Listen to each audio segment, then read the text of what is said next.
I would drive through Bordeaux when it hurt all alone, but it'll be just fine if heaven's secure. I was lost, I would cry, I would wish all night that it'll be just fine if you aren't leaving for good.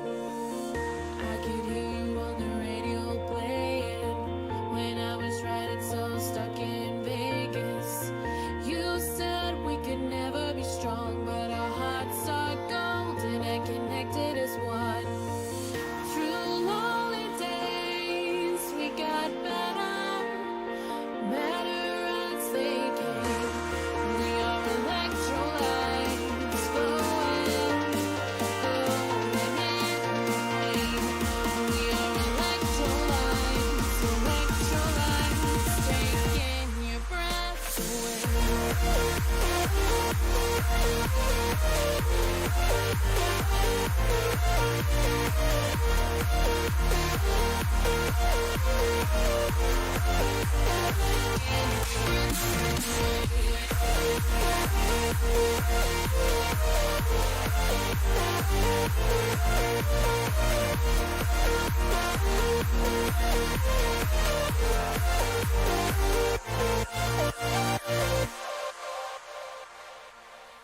I could run for my life, I could see your disguise, but it'll be just fine if heaven's secure. I could tell you were bored, but I gave you my word that it'll be just fine if you're staying for love.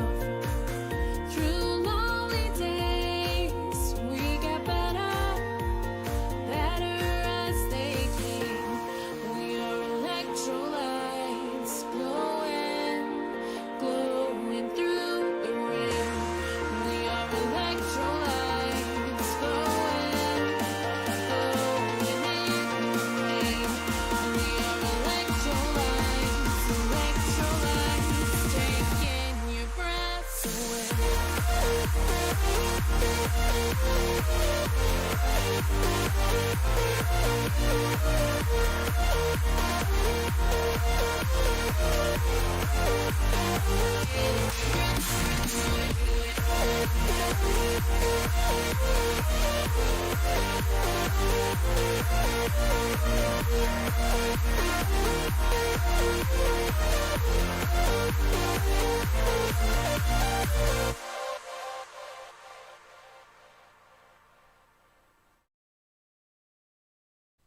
Gaming Morning Show.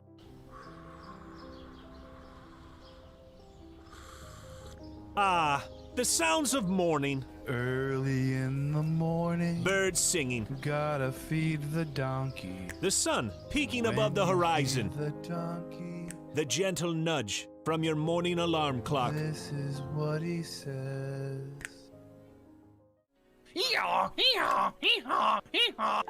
A subtle reminder that today is a new day. A new day for you to watch Gaming Morning Show.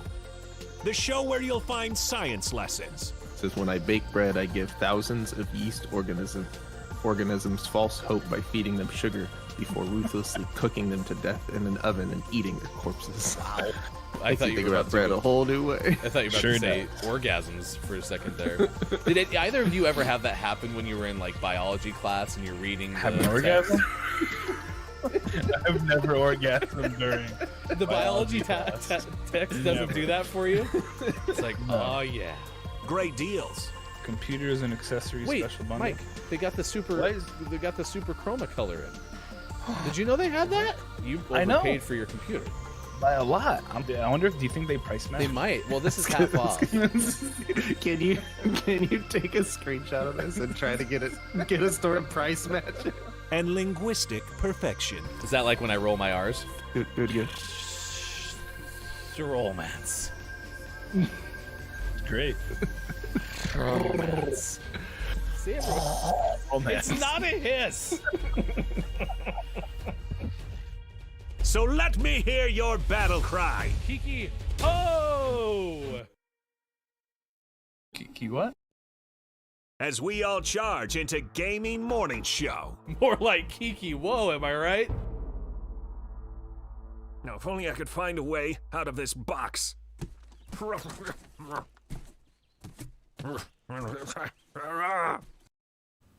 I'll catch up. Because GMS starts right now. Morning, gamer! It's Wednesday, November 3rd, 2021, Gaming Morning Show, Facebook Gaming, Twitch, YouTube, Twitter, GamingMorningShow.tv. That is Sean. I am Hefty. It is good to see you this morning, wherever you may be. Thanks for being with us today. Theo may be here in the second and third hours again. Confirmations are overrated. Sending messages be like, hey, what are you doing tomorrow? Just too much time. I'd rather sit here and talk and wonder. It's easier. It's an adventure. Right? Remember those books? Be like, if you want to jump off the cliff into the water, turn to page 74. But if you want to walk down the trail, turn to page 148. Well, you know what we're doing today? Turn to page 74. We're going to take the leap and just hope that Theo shows up. I bet you peeked and cheated at the Choose Your Own Adventure books. You're saying I cheated at that? Yeah. What? Yeah, you peeked, didn't you? No. He totally peeked. I didn't do that. What are you talking about? That'd be silly. Because you're supposed to enjoy the adventure, not. Okay, yeah, I probably did. Yeah. Ah, peeker. I mean, listen, you have to know what the outcomes were, right? I think actually I did like Choose Your Own Adventure books. Hofbrew's long said this is like a Hofbrew, like almost like I Die on the Hill kind of thing. Choose Your Own Adventure movies would be a huge hit. You get in the theater and everyone has like a little, clicker like you have for like award shows or like game shows where you have to like vote for people, right? You use your phone. And it's like, if you want to go down the cliff, choose A now. And then like there'll be a little timer or something. Hofbrew swears that that'd be a huge hit. I don't know. I think it makes a lot of sense. Although, all the other people in the movie theaters, they're going to make very frustrating decisions. Oh, yeah, there's going to be some fights. And you'll be like, oh, well, clearly we should do this. And then they'll do the other thing. You'll be like, come on, people. What were you thinking? Ugh.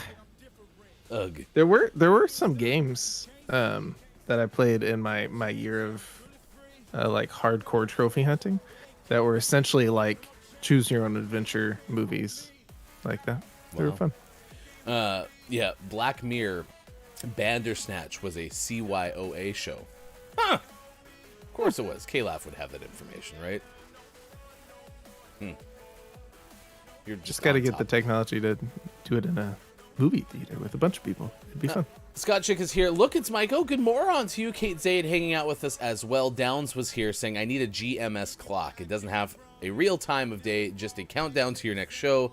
At least GMS After Dark will be early enough to watch.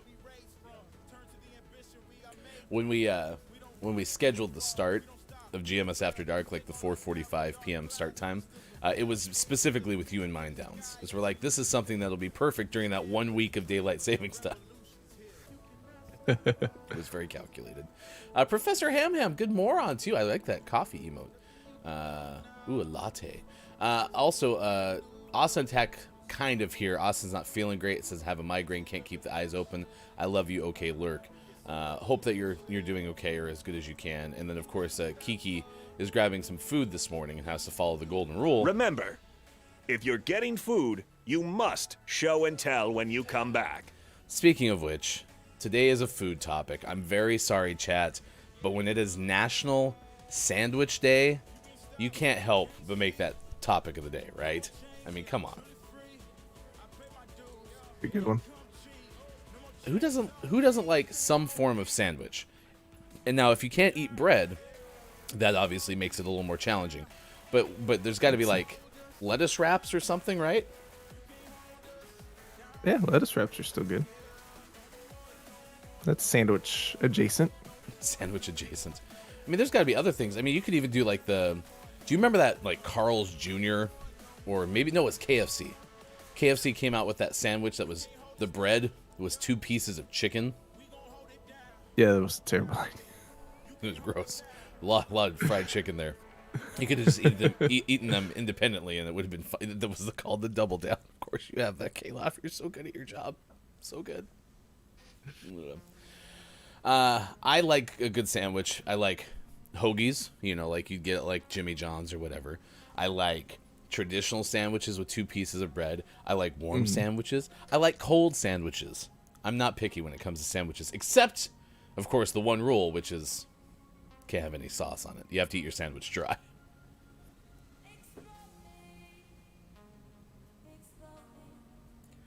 Everyone okay out there? I said it. I'll say it again just in case.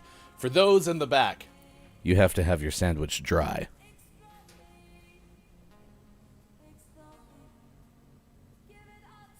I like sandwiches. Also like having some spread on a sandwich too. I mean, maybe a little avocado spread is fine. But if it starts avocado. getting like mayo and mustardy, Yeah, mustard's yucky. We can leave mustard out of it. okay. Why don't you like mustard? I'm surprised. Yeah, I just never did. Okay. Yeah, I don't know where that started. you're just good at all the sauces traditionally, so. Yeah, no mustard though. Mustard's yucky. Good moron to you. Top of the Mora. KJ says, I love a good mayo on my sandwich. Kate Zaid also brings up panini, underrated sandwich. Yes. It's Fancy grilled cheese. I mean, it's a more laborious sandwich, right? It takes a little more Yeah. effort to make. But that's okay sometimes. Like if the sandwich is a scheduled activity, a little bit more work is totally fine. True. If it's I'm hungry, I need to throw something together, that's where the like cold sandwich comes from. Scott Chick said, I set an alarm for GMS After Dark, slept through it, was gutted. Lol. Well, the good news, you have a second try today, and that is for GMS After Dark. Starts at 4:45 p.m. Pacific time today. Look, it's Mike O. Welcomes in Chris M. Yee, who's the mayor of the internet. No confirmation whether Chris will do the show from the shower. And then CJ from But Why Though is going to join as well. We've had CJ Writes Things before on the show. Host of Into the Spider Cast. It all starts at 4:45 p.m. Pacific time tonight. And that is a villain bracket. They're going to do a Marvel villain bracket. Okay. Today is also Stress Awareness Day. It is Smart Home Day. Housewife's Day. Cliche Day. I like that one. Cliche Day. It's fun to say. Hey, Cliche Day. If I may.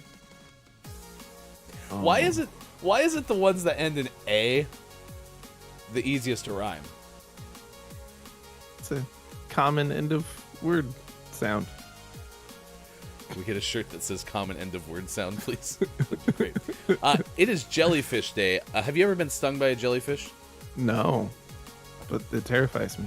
Okay, good. That is my next question. Does it also terrify you? The idea of getting... Because I hear it's so painful. Yeah, I'd like to not experience this. Yeah, if I could finish... Yeah, get to the finish line having not experienced that. That'd be great. Don't pee on each other, though. I have heard that is a myth. Yeah, I've heard that too. Jellyfish things, you don't need to pee on them. Wobbly Need Wednesday. Wobbly Wednesday. Yes, Wobbly Wednesday. How do I celebrate Wobbly Wednesday? Sounds like we have to have some beverages before too long. It is Give Someone $1 Today Day. I didn't bring $1. Wow. National Eating Healthy Day, coincidental on Sandwich Day. And it is also Public Television Day. Those are some of the days of the day. All right, we have the news from Kiki Low this morning. We're going to go with homemade chicken wraps. Yeah. Yeah. Give me a beat. Boots and cats and boots and cats and boots and cats. Homemade chicken wraps. Kiki Low, gonna have it right before our show. Hanging out with Sean and Ryan. You're never gonna know when we're lying. It kind of got gated. I would have kept going, but I lost my beat. So, Oh, yeah, silly noise gate. Scott Chick says tis painful. I concur the jellyfish thing. Ugh. yeah. Pass. Yeah, hard pass. And KJ though says you're on point with, I think, the panini description. Good when you're planning it, not useful when you're not. Man, now I just want a sandwich. Maybe I'll go to Firehouse Subs for lunch. Okay, I do have one gripe with Firehouse Subs, and that is when you don't love sauce, it's hard to get a sandwich that has a lot in it. but I'm working on it. The first one I ever had at Firehouse was a lot more sandwich. I just don't remember which one it was. But I went back and had like a corned beef one, and it was like corned beef and cheese on really good bread. Their bread's really good at Firehouse. Their bread's pretty tasty. Yeah. So I got to work on my Firehouse order. I'm working on it. I'm not giving up yet. I wish they had a drive-through in Portland. Well, on my Drive-through exit. would help too. Yeah. I like how Kate said, my hubby told me it was National Sandwich Day today because he thinks it's funny I celebrate, quote, these minor holidays. What do you mean? Scoff.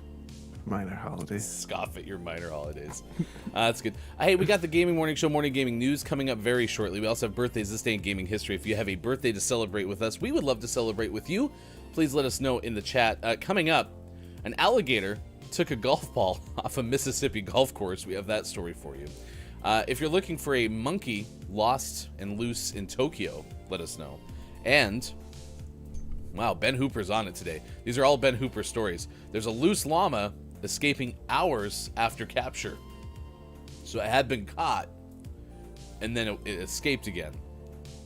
And it's since still on the loose. So, Nice. if you're missing your llama, please call 555, put it on a pancake. Was there there was a space llama in Guardians of the Galaxy? Oh, yeah, you played GMS Plays last night, and I do recall seeing on the art that we used for some of the thumbnails that someone was like, yeah, hugging a llama that was like purple. Yeah, space llama. I was a fan. He'd chew through a bunch of important cables, and that was a problem, but he's pretty cute. Kate Zaid, thank you for the tip of $1, because it's Give Someone a Dollar Day. So Kate came through. Perfect. And gave GMS $1. I love it. Nice work, Kate. Thank you very much for that.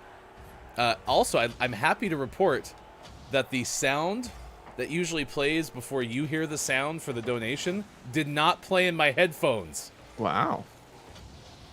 We did not have the fancy rumble in my headphones. The terrifying rumble. Is Top it of the fixed? moron. I'm not going to suggest that it's fixed. I'm going to suggest that it didn't happen that one time, and it was far Fair more enough. pleasant.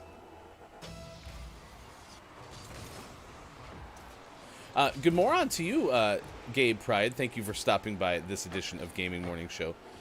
Hey, Gabe, you usually always give us a host when you stop by, and I only ask the question because I've been questioning whether our Twitch alerts are working correctly. Every time I test them, they work fine. But then every time that I host our stream with the Hefty Goof handle, it never pops up. And so I'm just going to ask this question just so I know if it's working. Did you try to host us this morning? Also, Digital.Games is here. And Dandy Daydreamer is here. Wow. A lot of great folks hanging out with us this morning. Sandwich, says Dandy. All right, so again, we haven't even asked the question really. What is the best kind of sandwich? And where is the best kind of sandwich? So you mentioned Firehouse subs, right? Mm-hmm. Yep. Okay, so Quiznos used to be my favorite, like, quick sandwich spot. Obviously, there's, like, Quiznos are only found in museums now. Not that you go to, like, the museum and they have, like, an actual Quiznos there, but they're, like, historically archived now. Firehouse was pretty good, that first sandwich that I had. Maybe I'm gonna pull a Sean here and say there's just too many. I like them all. True.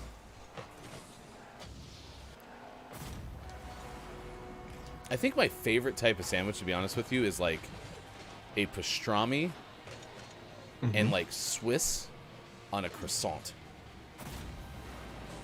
I really like croissant sandwiches. Don't have very many croissant sandwiches, but that sounds pretty tasty. Thank you. So Gabe and KJ both hosted this morning, and neither of those popped up. All right, I gotta figure out the disconnect between testing them and having them work, and actually having them work in practice. So I'll have our tech department get right on that. How is tech these days? Everything works all the time. It's perfect. Do you stay in touch with them? Are they right next to HR still, or did we move their offices? I think they got lost. Oh no, we lost their stuff in the move. I remember that. That was moving's fault. Facilities. We have a moving team. It's a hybrid. It's facilities and moving. So it's the same group that tries to figure out why the outlets behind my computers shock me when I use them. Oh well, that's me. Sean's head of facilities now. You heard it here first. Boar's Head sandwiches are pretty tasty, according to Dandy. I've had Boar's Head sandwiches in the grocery store, and they're pretty okay.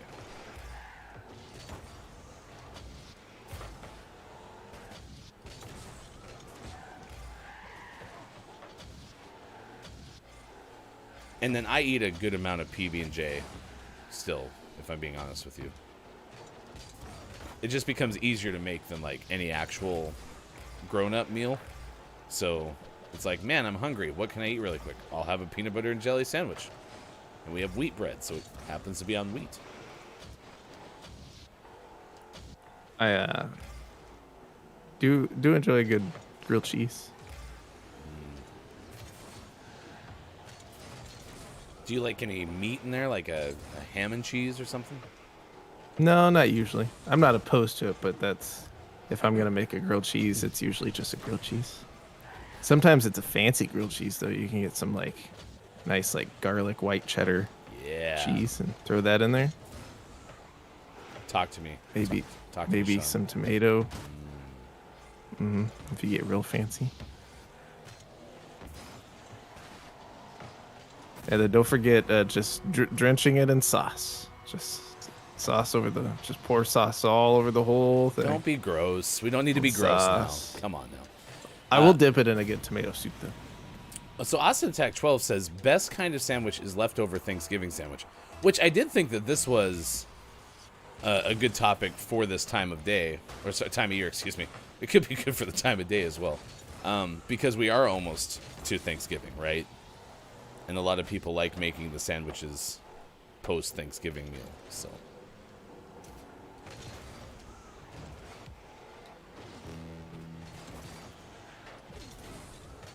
Let's see, who else has one? Also love a good BLT, according to KJ. But lettuce wrapped with roast beef, tomato, and mayonnaise. It's one of the best. That's a homemade sandwich by head of culinary arts at GMS. Dungeon Meows for KJ. Yep. Good BLT. That was my go-to, like, unfamiliar restaurant order when I was a kid. Was a BLT. Because you knew you'd eat it. Yep. Nice. Knew I'd like it. Knew I'd eat it. I've heard of this grilled mac and cheese lately. That's kind of been taken off. Like grilled cheese, but instead of cheese, you just use mac and cheese. Mm-hmm. They have one of those at Panera. Oh, really? Mm-hmm. It was okay. Panera makes pretty good sandwiches. Yeah. Let's see what else we got. Scott Chick, cheese and red onion grilled cheese for dinner over here tonight. I love a good red onion on a sandwich, and either it could be grilled, it could be cold. Red onion makes the sandwich, and a burger for that matter.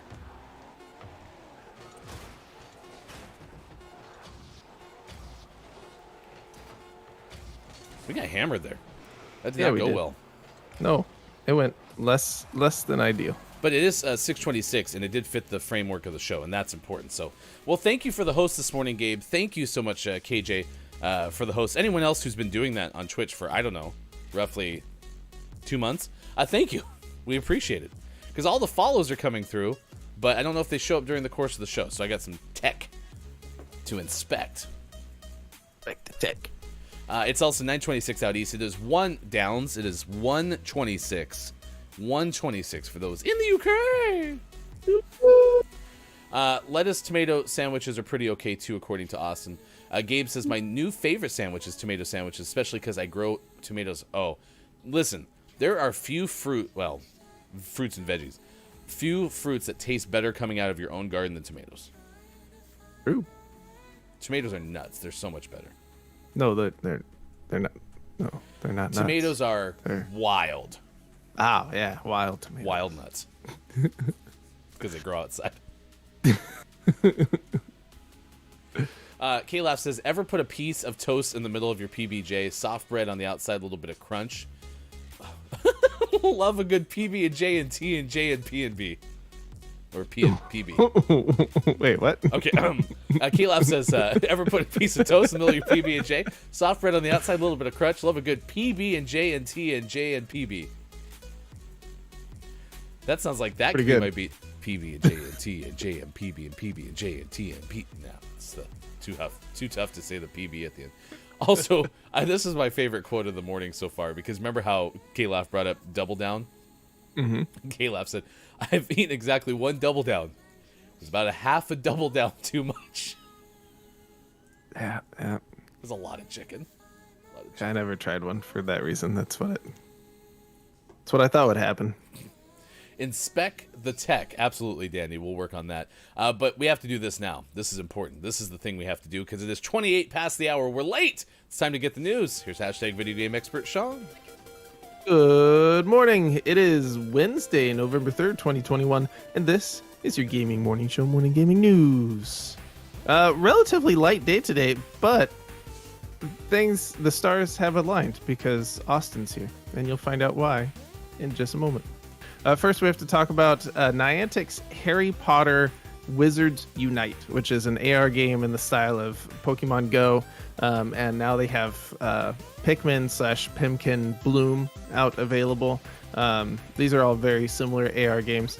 Well, the Harry Potter version, Wizards Unite, is going to be shutting down this January. This comes from Wesley LeBlanc of Game Informer. Pokemon Go continues to be extremely successful, but adding in Pikmin Bloom to the mix, they've decided and announced that Harry Potter Wizards Unite, one of the many AR games that has launched over the years, will shut down on January 31st, 2022. Before that, the game will be removed from the Apple App Store and the Google Play Store and the Samsung Galaxy Store on December 6th. In-app purchases will also end on that day, and then the servers will shut down at the end of January. Sad. It'll still be available on the Amazon Fire Store, though. You can't play it, but it's not leaving there. Still be available. Wink. It's on fire. You were playing this one, right? Yeah. My whole family played it. My wife and I had it on our phones, and we played it and let the kids play it from time to time. Mostly because the kids are obsessed with Harry Potter, and it was fun while it lasted. And then we hit a point where we're like, I don't want to do this anymore. And so we stopped. And I think that's a common theme, and many people have stopped, and hence it's going away. Sad. It was fun though while it lasted. Why did Austin have to be here? Or is that coming up? That's coming up. Okay, gotcha. That's coming up right now because we have Sims 4 news. There's a new Sims 4 DLC. It's a new DLC that will let you live out your plant parent dreams. That's right. It's adding just a whole bunch of indoor plants and other stuff, but the plants. This comes from Anna Diaz of Polygon. It's also adding these little missions called scenarios that will let fans play through goal-based stories with their Sims. Scenarios are situations where players, quote, can choose to participate and work towards an outcome for their Sims, according to the developer. Yeah, scenarios and plants. Lots and lots of plants. Is this what finally gets Mrs. Gaming into it? Because I know in real life, Mrs. Gaming is very into plants. She really likes plants, and based on the picture in the story, she would just build houses that look like this picture right here. Plants. This is the Blooming Rooms Kit DLC. And if you have a home, you can fill it with beautiful baby plants. Plants. The image shows foliage like ferns, spider plants, and cascading vines that you can frame your windows with. It will launch on November 9th on all of the platforms. What do you call a plant and a seagull when they get married? What? Fern gully. it's a plant. A fern is a plant. And then the seagull can also be known as a gully. And Fern Gully was a movie in the 90s. Speaking of movies, segue. We talked a lot about the Super Mario movie. Well, now we know that there's going to be a spin-off from the Super Mario movie, namely Donkey Kong, starring Seth Rogen. That's reportedly also in development. Seth Rogen will reprise his Super Mario Brothers voice role. Fern Gully is a pretty good movie. Ryan Leston of IGN shares this with us. A solo Donkey Kong movie is reportedly in the works, with Seth Rogen set to reprise his upcoming role as the iconic Nintendo character. Donkey Kong will be the next Nintendo character heading to the big screen after Super Mario Brothers, and Seth Rogen has already been confirmed to reprise his role as Donkey Kong. That is, unless Chris Pratt replaces him. But they haven't even put out the Super Mario Brothers movie yet. Oh, they don't care. These movies are going to print money. Okay, you think that, but like, what if they don't? No, but they will. I know, but They're what not gonna if be they good. Don't? But think of all the toys. Oh my gosh, I'm just so Toys they're gonna confused sell. because like, yeah, this first movie comes out and Seth Rogen's there as Donkey Kong in the Super Mario Brothers, and then it's like it didn't work. Is this gonna be like a John Carter situation where they had like 38 movies planned and then they cancel them all? Will Seth Rogen be filming or voicing simultaneously? I'm so confused. Probably he'll just spend like an extra hour in the studio and lay down some lines. After that, most likely we'll get a Kevin Michael Richardson led movie because he's voicing Kamek, and I bet that'll be the third movie. It'll Mario Brothers, Donkey Kong, and then Kamek. That'll be the third one. You heard it here first. Okay. And always last but not least, we finish off today's gaming morning show, Morning Gaming News, with the World Around segment within a segment where we take a look at what is out today, like the Solitaire Conspiracy out on Xbox Series X, Xbox Series S, and Xbox One, and Bloodshore out on Switch. But the most prestigious award in video game focused morning shows, your favorite segment within a segment within a segment, today's name of the morning goes to Time Loader out on PC. My favorite MTV news person was Kurt Loder. Is he lost in time? Yes. So he's a time loader.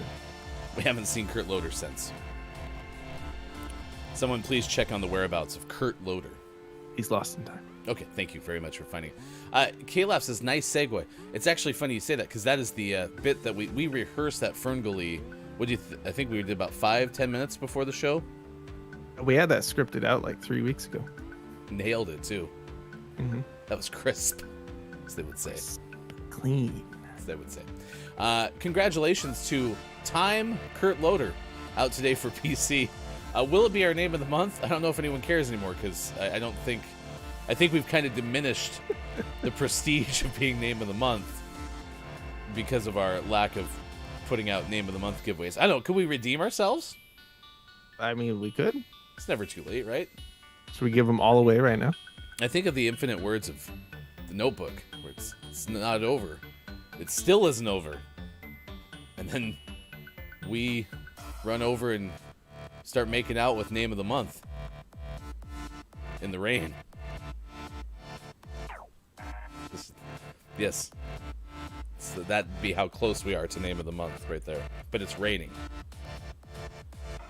We're doing full-blown. The closest to rain I have. That looks like math rain. I should get a rain overlay. Next time.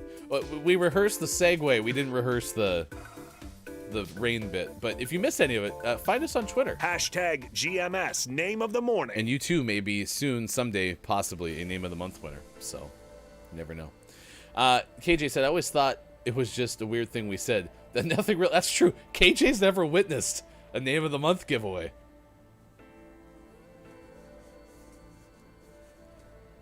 It's like when your dad tells you about something that was like super relevant. I'll speak for myself. I tell my kids something super relevant to me, but they have no clue what I'm talking about, and they just look at you like, What? That's just what I did to KJ. I'm so sorry. If you're a former Name of the Month winner, raise your hand. Gosh, I hope we have one in chat. Top of the Moron. Good moron. To you, Load Last Checkpoint, said, someday we will all be replaced by Chris Pratt. That checks out. That's it? Yeah. Is that good or bad? It's gonna be weird when he replaces all of us on the show and it's just him talking to different versions of himself. Will he do voices when he talks to himself? I think he has to. He has to do his Ryan voice and his Sean voice. Professor Ham says, I'm actually super excited with the actor lineup for the Super Mario Brothers movie. Oh, gosh, it was Mike who was the most angry, right? Mike was the most angry, Yeah. but I mean, that's on brand. That's true. Ferngully was a great movie. Kiki, absolutely. Yes, we all remember it fondly. And then they redid it one day as Avatar.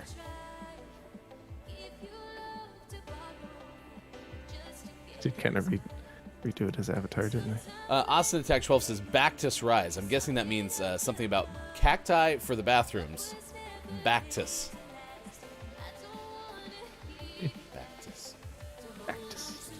KJ says he doesn't have the ability to do voices. Get wrecked, Chris Pratt. Sorry. Adam. Wow, rough. Coming up, we got birthdays this day in gaming history. That is going to happen in about 12 minutes from now. Next hour, we have a top 10 list for you that we'll tell you about in just a little bit as well. Let's go to our first of this, gosh, what does Mike call it when there's three of them? A Hooper Palooza? Yep. Sounds right. Hooper Palooza. YouTube is where you can find all of our interviews. I think Ben Hooper's on there. I don't remember at this point. But if you go to Mississippi, when you're playing a golf course, there's a chance that you might run into an alligator. I think that that's the case in a lot of golf courses where there's water and where alligators exist. And this one happened in Mississippi because a golfer hit a ball into an unusual hazard, writes Ben Hooper. It ended up being an alligator who grabbed the ball with its jaws and then went to a nearby pond. Victoria Williams said her husband, Keith Williams, was playing in a tournament at the Windance Golf Course in Gulfport when his ball ended up near a pond on the 12th hole. There were video captured where the alligator just kind of strolled up to the ball and went. That's the sound an alligator makes when it grabs a golf ball. And then took the ball and put it in a pond. The U.S. Golf Association's rules state that such an incident should result in a free drop.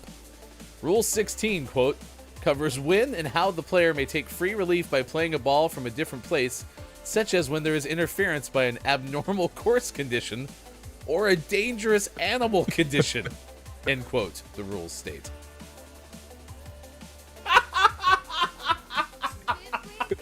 I remember the commercials for this game.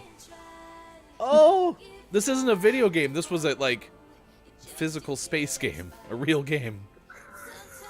It was like the follow-up to Mr. Bucket. Yeah. Or in the same, yeah, the but same it time. is very like Mr. Bucket, isn't it? Mr. Bucket. Buckets of fun, Mr. Bucket. Sean, that was great. Gator Golf. Kate laugh. Do what I can. Find me how much it costs to get a Gator Golf game. Whether you have to do it on Amazon or you have to do it on eBay. Give me a price. I'm curious. Kate says storyline is the same. Oh, yes, this goes back to Avatar. Oh, that's a Pocahontas movie? I mean, maybe the story of Pocahontas was the basis for Ferngully. Maybe. All right, perfect. Well, got some good news, chat. Next hour, we're giving away Gator Golf. One of you will win Gator Golf if you're in the U.S. If you're in the UK, no promises, but if you win, I will give you the chance. I just got to figure out how much it costs to ship to the UK, okay? So, enter, please. Anyone who's outside the U.S., please enter. And if I can't get it to you, then I'll figure out a solution, okay? $15.97 for Gator Golf.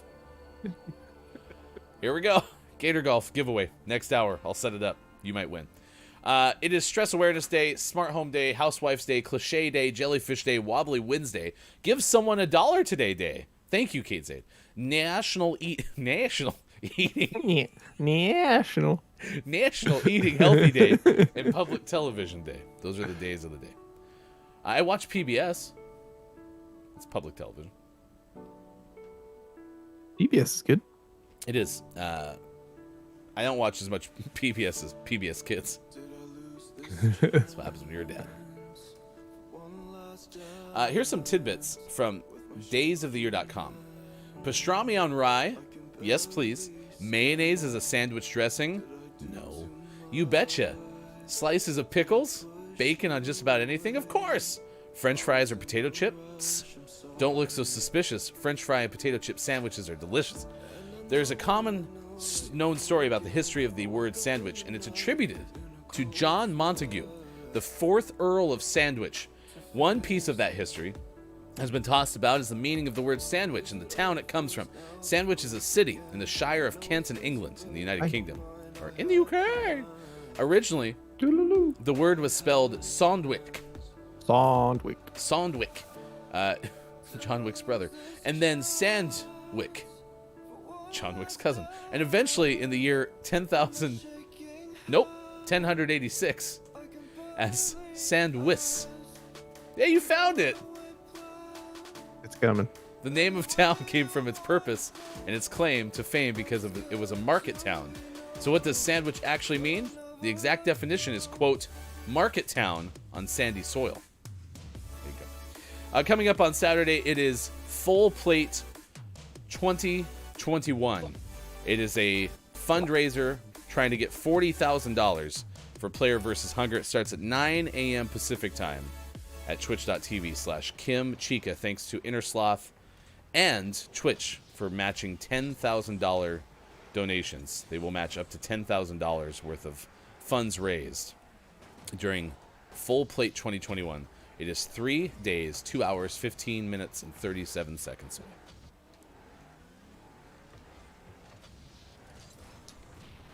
So close. So close. Let's see. KJ noticed Arturo. Was Arturo there just a second ago? Yes, he wants outside, and he's letting me know by sitting on the things I'm trying to use. Meow. Wait, you're in Kent? Kiki, did you invent the sandwich?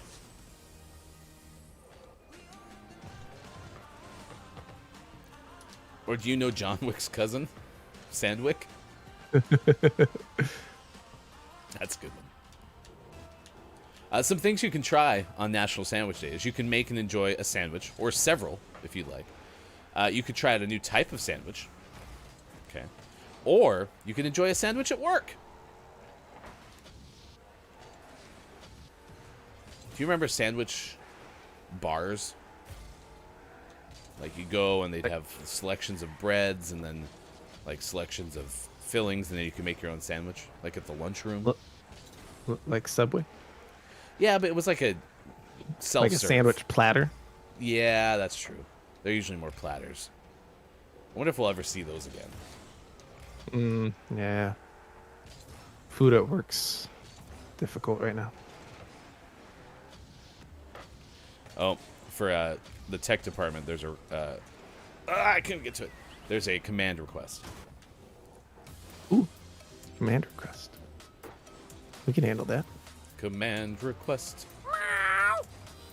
Oh, also, you could take part in a sandwich eating competition. Anyone have a sandwich eating competition today? Mr. Bucket. Buckets of fun. I always wanted Mr. Bucket when I was little. Oh, really? Yeah. Never got it, though. Marketing works. Balls pop out of his mouth. Mm-hmm. Then you had to run around the house. I might buy Gator Golf for my kids today. We don't have enough games that require you to chase things. You can't chase Battleship. You know what I mean? Down says, I have ham and cheese sandwich every day, Monday through Friday.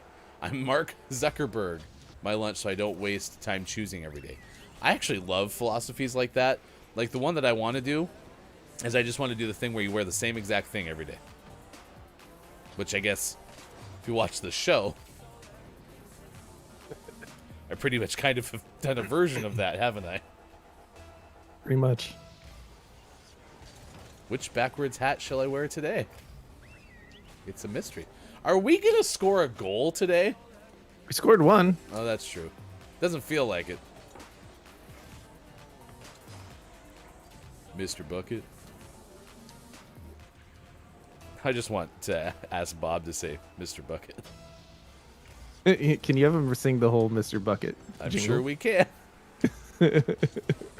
Bonus points to Bob if Bob actually knows it and doesn't need lyrics. Yeah, if you just say, sing the Mr. Bucket jingle, and he just nails it. I'll put a link to the commercial and be like, don't click this if you don't have to. Let's see. I like to enjoy an all-day breakfast sandwich from any supermarket express. Oh, man, I hadn't even considered that. Like, one of my favorite sandwiches is breakfast sandwich. Breakfast sandwich is good. Mm-hmm. Yeah. Eggs. Breakfast meat. Maybe some potatoes in there. So there's a writer I follow for the Broncos, Cody Rourke. And apparently Cody Rourke's go-to order at McDonald's is the Rourke McMuffin. And it's where he takes a sausage egg McMuffin and then adds the hash brown in the sandwich. So you can get your sidecar of hash brown, but then you throw it into the sandwich and it becomes a Rourke McMuffin. And I like a good egg McMuffin, don't get me wrong, but I don't prefer cheese on it because I don't like McDonald's cheese. So, cheese product. But like at home, I totally eat like breakfast burritos and breakfast sandwiches with cheddar cheese. Get over there, Sean! No, I can't save it! I can't save it! I was right there to block it. I finally got flipped over, and then you hit it around me. Oh, I see. I thought you had missed, and so I thought I had to do something. That was my fault. Top of the moron to you, Sis. This is good to see you on Gaming Morning Show. Get your Dunkin' coffee. And you can get your Dunkin' coffee because Bob wants you to know that that's available. Okay, Bob. Thank you. Appreciate that. How about Top of the moron. That's probably also a better thing to say when someone shows up. But sure, get some Dunkin' coffee while you're out there and about. Good moron. Happy Wednesday. Good moron to you as well. Kate Zaid says, Whataburger has good breakfast sandwiches. Oh, and Good moron. to you, Lady Kate, it's good to see you. You also can grab some Dunkin' coffee, should you prefer.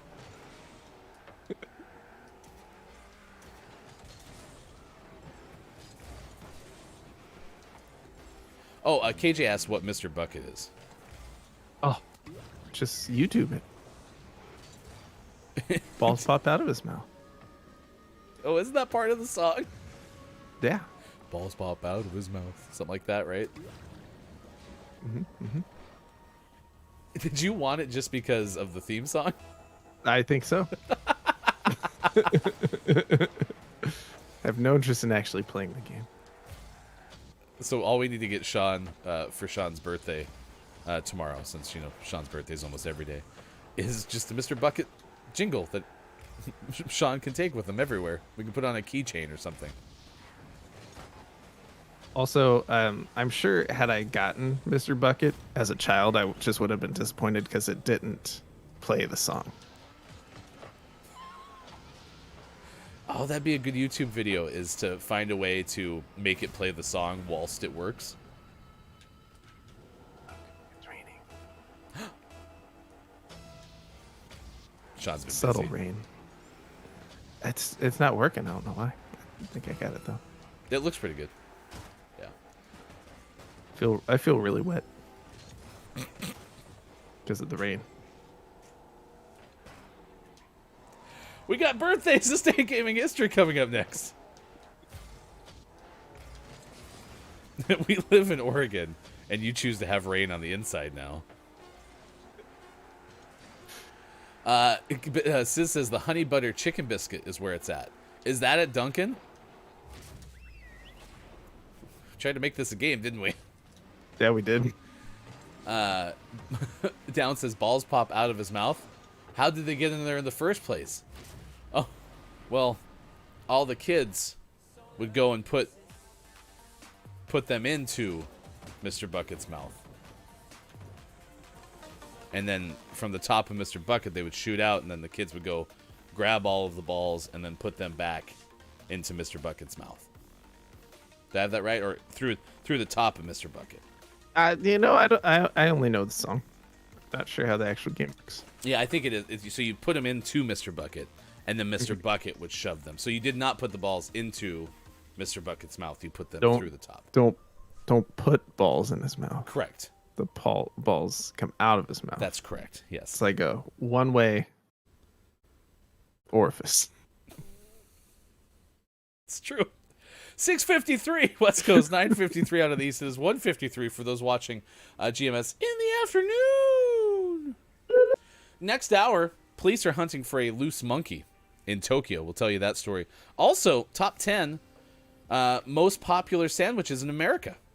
This is as of August 2019. So if someone's invented a more popular sandwich in America in the last 2 years, it's not on this list. Bummer. Also, next hour, we give away a gator golf because you found a perfectly beautiful picture to go with our alligator golf ball Mississippi story. Want to win? I'll set that up next hour. I promise. I promise. And it won't be like name of the month. Okay, it won't be like that. If you're in the UK, please enter. If I can't get it to you because of cost issues with shipping, we'll figure out something else. All right, it's now 6:54. It's time for birthdays this day in gaming history. If you have a birthday to celebrate with us, please let us know, because we would like to celebrate with you. Today, Kate Capshaw turned 68. Nice. Kate Capshaw, 68. She looks just like Steven Spielberg. Steven Spielberg's in that picture.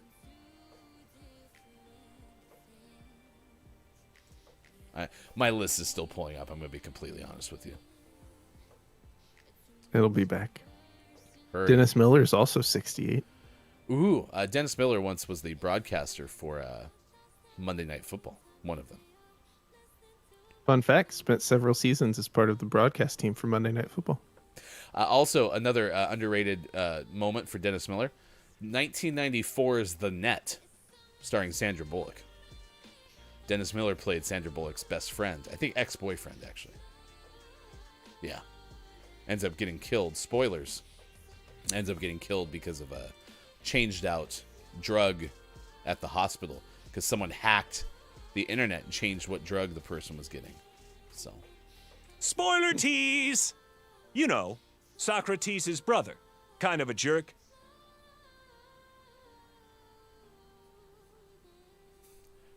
We'll give you $1 if you can remember when that came up. It's that deep. Let's see. Actor Dolph Lundgren turned 64 today. What was Dolph Lundgren in? Rocky. Really? One of the Rockies, at least. Yeah. Okay. All right. 64 today. Activist Colin Kaepernick is 34 today. So is wrestler Ariane Andrew, who I'm told is best known by the wrestler named Cameron, was part of WWE, joined the 2011 season of Tough Enough, and was the first competitor eliminated. That is Cameron, age 34. Wrestlers. Singer-songwriter Ella Mai is 27 today. Ella is singer-songwriter out of England. Began the musical career at London's British and Irish Modern Music Institute in 2014. Was on X Factor. Nice. Also, model and TV personality Kendall Jenner is 26 today. Fun fact, appeared in an episode of Carpool Karaoke with Hailey Bieber. A fan of Hildart Duff and Harry Clarence Styles. No, Hailey Bieber, not Hildart. Close enough. Close. Bob, you're doing a good job. Don't let Ryan get you down. Okay. Whatever. Beep boop beep boop. Sounds pretty okay. Ivan Drago. Okay, I got you. Thank you. Cool. Any other birthdays? Sports commentator Phil Simms is 66. Best thing they ever did was move Phil out of the broadcast booth and put him in the studio. I did not enjoy Phil Simms games. He was part of the top team on the AFC side. So when the Broncos were good, which feels like ages ago, we had a lot of Phil Simms games, and it was tough. So, happy Phil's inside the studio now. Yeah, keep him in the box. Get it? Because Bob lives in a box. Beep boop beep boop. Any others? No, I think that's it. All right. Kit Rex. All right. 2003, this day in gaming history, Microsoft decided to announce that it had a licensed processor, technology. You know, sometimes you start.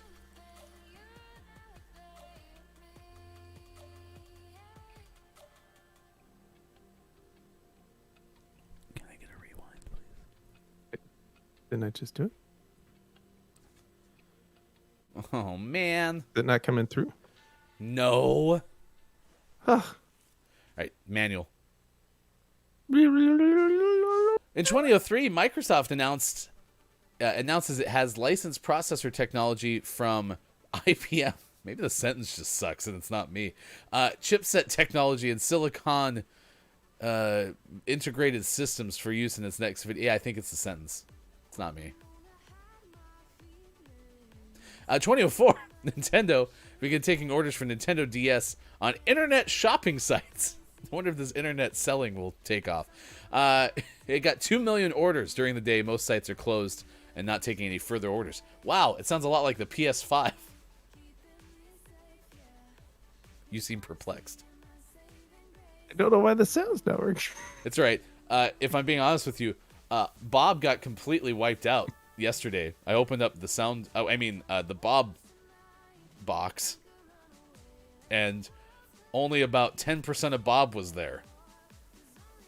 And so I spent all day yesterday, or all day this morning, rebuilding 3/5 of Bob. 10%. 10% of Bob was there, and you had to rebuild 10. Why are they both rain? Why are they both rain now? I ruined. Yeah, about 90% of Bob escaped Downs, or it went somewhere else. Maybe listen, we don't keep tabs on excused absences very much. There's a good chance that maybe we gave Bob, 90% of Bob the day off, but yeah. So yeah, Bob's about 3/5 back now. For example, ask Bob. Let's tell Bob thank you. Thank you, Bob. You're welcome. Oh, see, it's working. That part of Bob's not there. Huh, But weird. this So you part can't is. hear this. Beep boop beep boop. Can't hear this. No, I kind of heard something there. You know what I think it is? Maybe your gate is having issues. Yeah, I'll have to mess with stuff. Also, all my keybinds, like my foot pedal to mute myself so I can cough, also isn't working. So I wonder if Discord messed some stuff up. Yeah. I will also tell you that at the beginning of the show, I kind of noticed you were coming through a little hotter than normal, which is usually not an issue that we have. So, yeah. Bob is not fun. What are you talking about? Also, good moron to you, Brendan. What are you talking about? Bob is great. Bob's never been happier. Bob's favorite color of M&M to prove it. Oh, and if you meant color, green, I guess. Yeah, see? Perfect. Yeah. Boop, boop, boop, boop. The boops are broken again. Yes. That was my takeaway yesterday. That was pretty okay. Was you call your buttons on your Stream Deck boops. So. Yep, little boop. Kiki, you are not too late for the raffle. We'll do the raffle at the start of next hour. We're not through the final 2 hours of Gaming Morning Show. Let's finish this day in the gaming history, and then we'll let Sean go. 2004, Sony releases the new smaller PlayStation 2 in Japan, and then in 2014, PlayStation. what was it again? Just a little PlayStation 2. Just a little. PlayStation. Call of Duty Advanced Warfare came out in 2014 from Activision Blizzard. That was on a whole bunch of machines. And then 2017, they released Call of Duty World War II. And that was just for PlayStation 4 and Xbox One. They were done with everything else. So you get nothing.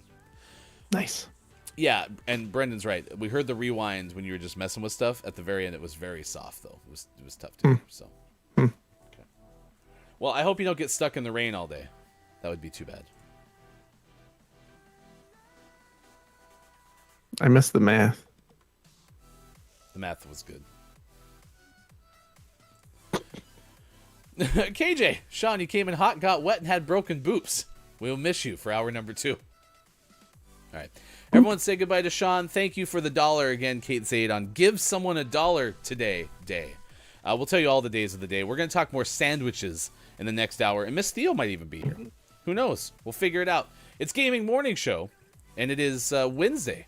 October was last month. This is November 3rd, 2021. We'll have more coming up. Facebook Gaming, Twitch, YouTube, Twitter, and at gamingmorningshow.tv.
Once upon a time, we were both happy. Everything was fine, then suddenly it leave. I was left behind, broken in pieces. Then you'd reappear. Sometimes we all feel a little afraid. We don't put our emotions on display. But I've gotta be strong. And I don't wanna know if you feel it too. Your chances are gone. And I don't need you anymore,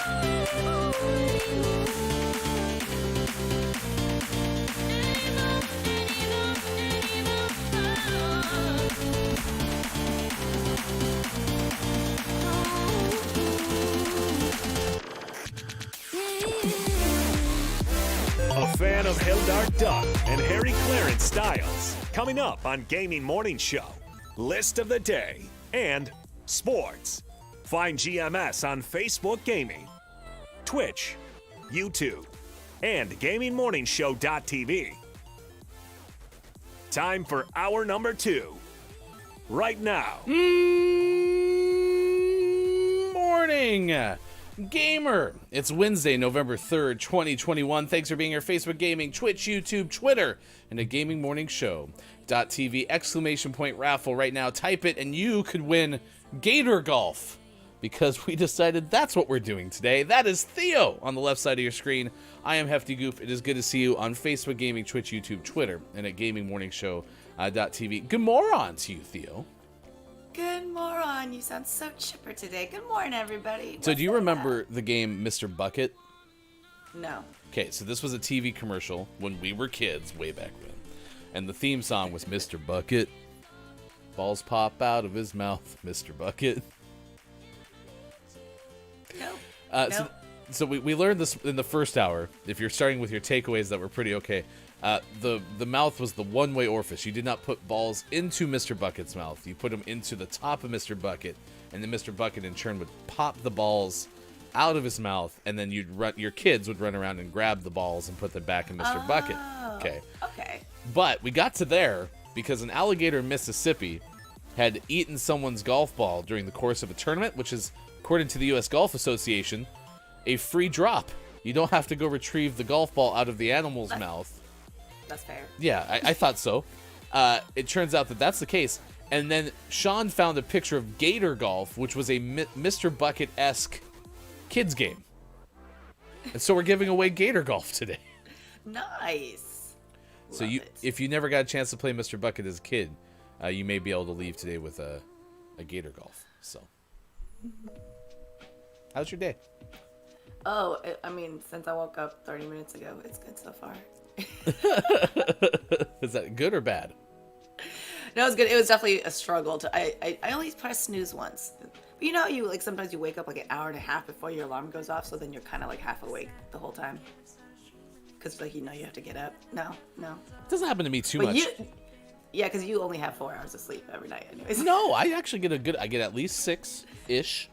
Okay. Usually 7 if I'm not playing Apex like I did last night. But I am also a massive snoozer. Like, I set an alarm at 4:10 with the goal of waking up by 5. So I snooze a lot. I'm Sir Snooze a lot.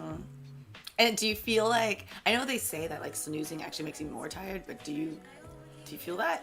Oh no, I absolutely believe that that's true. I wish I could just like Kiki Lowe told me like Kiki has this ability where it's like the alarm goes off and she's up just instantly. I can't do that. I wish I need at was, least- but it's not the case. Yeah. Yeah, I need a couple snoozes. just a couple little itty bitty snoozes. Yeah, it's a mental thing, you know? Because like for me, it feels like I'm getting more sleep for some reason, even though you're not. Yeah. Kate Zades with me do the exact same. KJ, I don't snooze at all. I actually rarely set an alarm. Once I wake, I am awake. I've heard of Nice. you. I've heard of this myth. And I'm jealous because that would be ideal, right? To have that biological clock where it's just like, bam, I'm awake. Right. K-Laugh, I've employed that one too.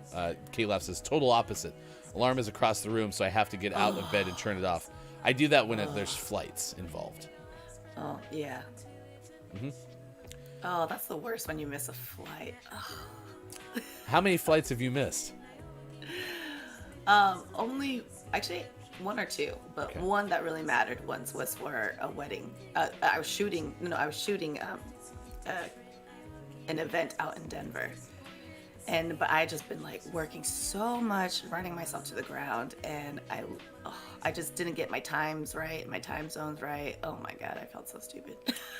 Hey, listen, I've done it too, and it was kind of a similar moment where I had a job, and I had convinced them. I was like, "Let me travel. If you let me travel for this, if I get to go do these things, it'll be worth it."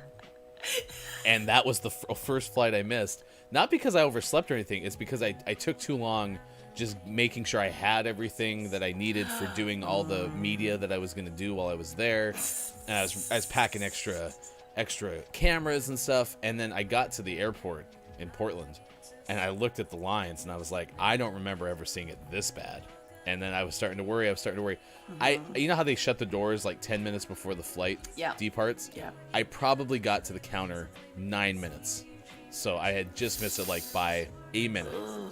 Luckily, like Southwest had another flight. I was not flying Southwest originally, but Southwest in the same airport had another flight to Cleveland for like 200 some bucks. So I just hopped on that flight. So I got super lucky. Super lucky. Phew. I'm also thankful that airlines don't take your return trip away when you miss your departing flight. Oh my. Okay, so they take your return trip away if you miss. Oh wait. You just said no. That happened to me. What? They took it away? Yes. Because you missed the front end of a round trip ticket. Maybe I had to do some convincing. Yeah, and I was like, what? Man, you So I sound had like to you were living in rebook. flight hell. I mean, I was just in chaos that whole time in my life. So. Hey, it's Brendan_TTV. I used to be bad about getting up now, but now I have a dog. Ooh, is a dog nature's alarm clock? Yeah, in some ways, yeah. That might be my next reason for getting a dog. Kate Zaid said, since drinking more water, my bladder has been getting me out of bed before my alarm, though. True. Yeah. Kate Zaid's on the water train. She's been talking a lot about the benefits of drinking more water, especially with totally. skin. Kate's skin feels better. So, Kiki Lowe said, I said it so late that I have to wake up when it goes off. Ah, gotcha. Yeah, you have no other choice. Kate Zaid said, I also missed a flight once because I fell asleep on a chair at the gate. I'm a really heavy sleeper. That's a great story, though. That's a great story. Top of the moron to you. Good moron. Quiet I Am Gaming is here. My dog is super quiet in the morning, unsurprisingly. Drench. And then Sis says, I did miss a flight because I fell asleep. Oh, so Sis and you have both done the exact same thing? It's a thing, probably. Yeah. And listen, I'm not a heavy sleeper in public settings. I can sometimes be hard. Like, I wake up. Like, it's not like you can't wake me up. It's that my wife will come over and, like, try to get me to wake up after, like, falling asleep on the couch at 8. And then I should just go to bed, right? Because I'm already asleep for the night. I just happen to fall asleep on the couch. And I'll give her, like, the stiff arm. I'll be like, no, leave me alone. And then she has gotten to the point where it became so frustrating trying to get me to wake up and go to bed that she tries it once. If it doesn't work, that's where I sleep for the night. So, yeah.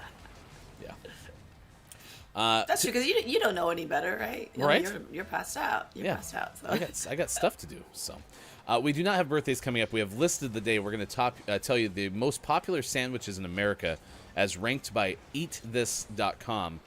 Today is National Sandwich Day. It's trending on Twitter, Theo. So we're asking everybody, including yourself, what is the best sandwich? And where is it? I think we all know what the favorite sandwich is. Everyone's favorite PB and C. Oh, no. Gross. Not good. Who's up for some peanut butter and cheese sandwiches? Does it hit you kind of a little PTSD style where it's like you think of peanut butter and cheese together and you go, ugh. Slightly. You know, I still say it was the bread that I have. I had like cheap wheat bread. I think you need like white bread to get like the right flavor. And I think it's a crusted bread sandwich, to be honest. Yeah. Yeah, and then maybe like like Chris had said, like toasted, that might help a little bit too. Yeah, agreed. But other than that, I just love like turkey sandwiches with like tomato, avocado, mayo, mustard, just simple like that. Or sometimes I just like turkey, mayo, mustard, and slices of Lay's potato chips inside. As we all know, I'm sauce adverse. Yes. And Yes. so just the idea of a sandwich just smothered in mayonnaise and mustard. Ugh, I gross. love it's so good. It's so good. Is it? Is it so good? Gross. And Lady K, Theo, please. No, I can't. I can't actually do the PB and C. So I Sis, tried. Sis, this is a thing that's been happening for, gosh, has to be 9 months at this point. So our good friend, it's Copia, had allegedly started spreading the word of a peanut butter and cheese sandwich, and it's apparently something that Copia very much enjoys, and allegedly, it's best with a little bit of cracked black pepper on it. And our friend Theo tried it one time on stream, had brought all the ingredients to her bed and made it there right there in her studio, and almost threw up not once, but twice. Yeah, at first I was like, okay, not bad, and then I was like, oh no. Yeah, it was not good, Sis. Yeah, the ingredients call for a good slice of straight up cheddar cheese. Cheddar cheese, yeah. So it was cheddar cheese, peanut butter, and I got good peanut. No, I got Cheap. like the cheap peanut butter because I figured it might taste better with cheap peanut butter, like Skippy or something. I'm normally a Jif girl. Mm-hmm. Or like an all natural peanut butter. Yeah, Jif is my favorite go-to peanut butter, but it's not good for you. It's just delicious. So. Of course it's not. Yeah. Of course it's not. Yeah, and Maiko, host of Gaming Morning Show, and tonight, GMS After Dark, which you can see at 4:45 p.m. Pacific Time, Maiko welcomes in Chris and CJ for a Marvel villain bracket. But Mike tried it too on stream, and Mike said it was pretty okay. I think Mike said it needed to have like a soft cheese, like maybe a brie, like a spreadable cheese. Oh, I don't know. Because that's like the I don't know jelly about to the peanut butter. Ooh, and it's just all gooey. I mean, all thick. Yeah, I mean, Mike is back in chat. Mike just got back from whatever Mike was doing and said it's not that bad. And Mike definitely handled it better than Theo. Like, Theo was a roller coaster ride, man. It was. I was confused. I was very confused. But basically, Downs. Basically, Theo changed the recipe and all went wrong. It's true. I blame the wheat bread. All right, so Kayla. Yeah. Down says Theo should try it again with the right ingredients. So, Down, since you're the one kind of running this, because you just also mentioned changing the recipe, what should it be instead? Okay, give us the Down's definitive ingredients for this thing. Meanwhile, Quiet I Am Gaming says sandwiches need to be a little wet. Dry sandwiches are bleh. That's not true. It lets the contents of the sandwich be the star. And yes, I admit, as one who's sauce adverse, it sometimes sticks to the top of your mouth, and that is frustrating. And adding in some non-solids to your sandwich could be helpful, but it's gross. Mustard is just not good. Mayonnaise is even worse. Miracle Whip, no, just hard pass. Okay, Miracle Whip is a different. It's like on its own category. It's like mayonnaise and Hip had a baby. And Yeah. It's confusing sometimes. You got to be in the mood for that. Wait, so what is business? Business is or Liz? So that's Sis. Sis. Businesses. That sounds like a fried Charlie. What's a fried Charlie? Because that sounds interesting. All right, 7:23 out on the West Coast, 10:23 out on the East, and it is 2:23 for those watching in the UK. Today is Stress Awareness Day. Theo, are you aware of any stress? In general? Yeah. Or in my life? Yeah, both. Sure. I'm experiencing financial stress at the moment. Yeah. I mean, who isn't, right? So that's a big one, but I try to keep that at bay. Well, today How you about should be yourself? aware of it. I just want to make sure if you had lost your awareness of the stress, today is the day you should be aware of it. I'm aware of it. Do I want to be aware of it all the time? No. It is Smart Home Day. It is Housewife's Day, or an alternative apparently of that is National Homemaker Day. It is Cliche Day. Cliche Day. Okay. Jellyfish Day. Have you ever been stung by a jellyfish? No. Okay. But I love jellyfish. Wait, tell me more. I mean, just like at the aquarium, it's like one of my favorite parts of the aquarium. I thought you were like swimming with jellyfish for fun. Wobbly Wednesday. Yep. Wobbly Wednesday. It is Oh no. Give Someone $1 Today day. And that is where Kate Zaid earlier in the show gave us $1. So since Theo is dealing with financial stress, maybe sometime today, someone will give you $1 and fulfill both easing your stress awareness day and getting $1. It is also National Eating Healthy Day. Are you going to eat healthy today?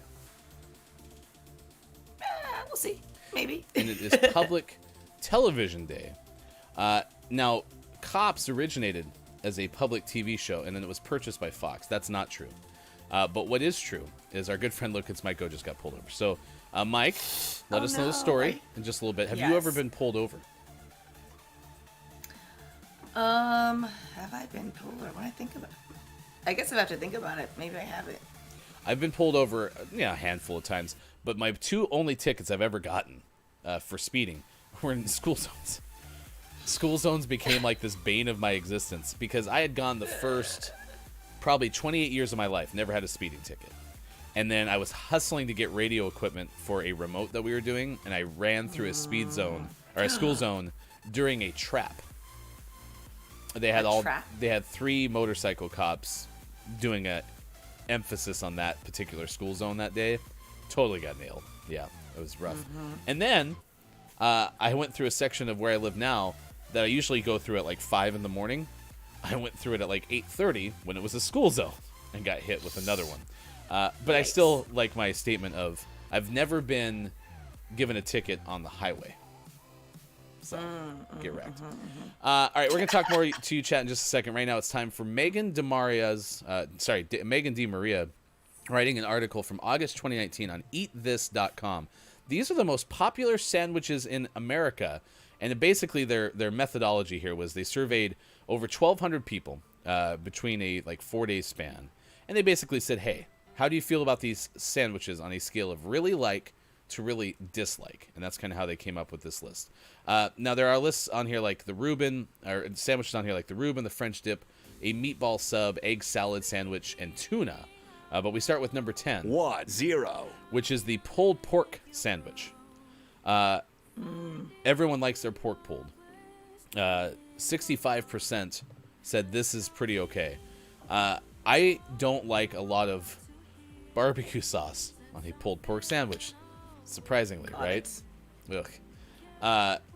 But pulled pork is a very good thing. One of my favorite things to do with pulled pork is instead of using it as a sandwich, take coleslaw, which is sometimes available with a pulled pork sandwich because maybe it's topped with some coleslaw, and just take the pulled pork and the coleslaw and mix it together and basically have like a coleslaw pulled pork sandwich or a salad. Wait, so you're okay with the sauce and coleslaw?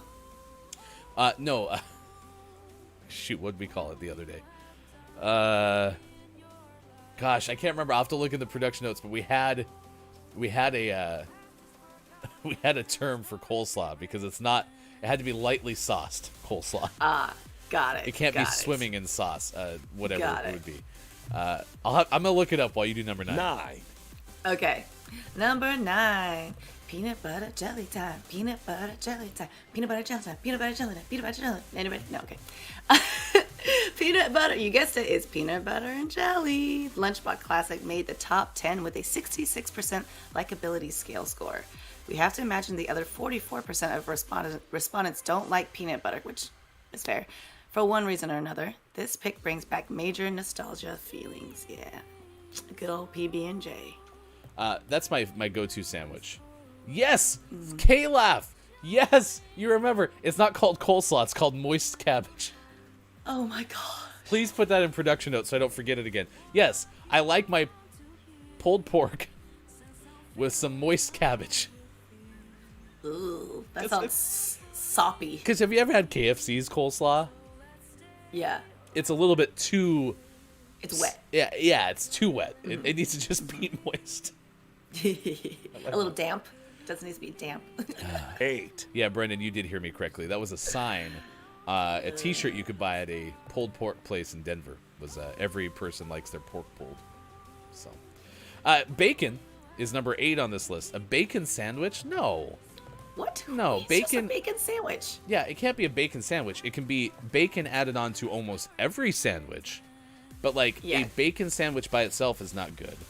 Now, BLT is pretty okay, but there's an L and a T. Like, Yeah. Also, this photo that they provided is not just bacon in it. It has cheese and egg. it looks like a breakfast sandwich, right? Yeah, it's a breakfast sandwich.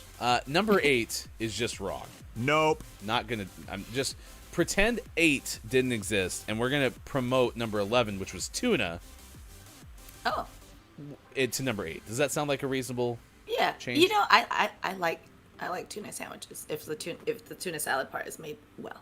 And when I used to try to eat healthier, one of the things that I read on like Men's Health was tuna sandwich from Subway was actually fairly healthy for you. And then I started to read what the tuna sandwich at Subway is actually made of. And 7, Wait. Rewind. What are the things that were like bad about it? we'll have to look that up in a little bit. 'Cause Okay, I can't remember. yeah. But it was along the same time as when the bread came out, and it was like basically sugar, and that's why the UK quit categorizing Subway's bread as bread.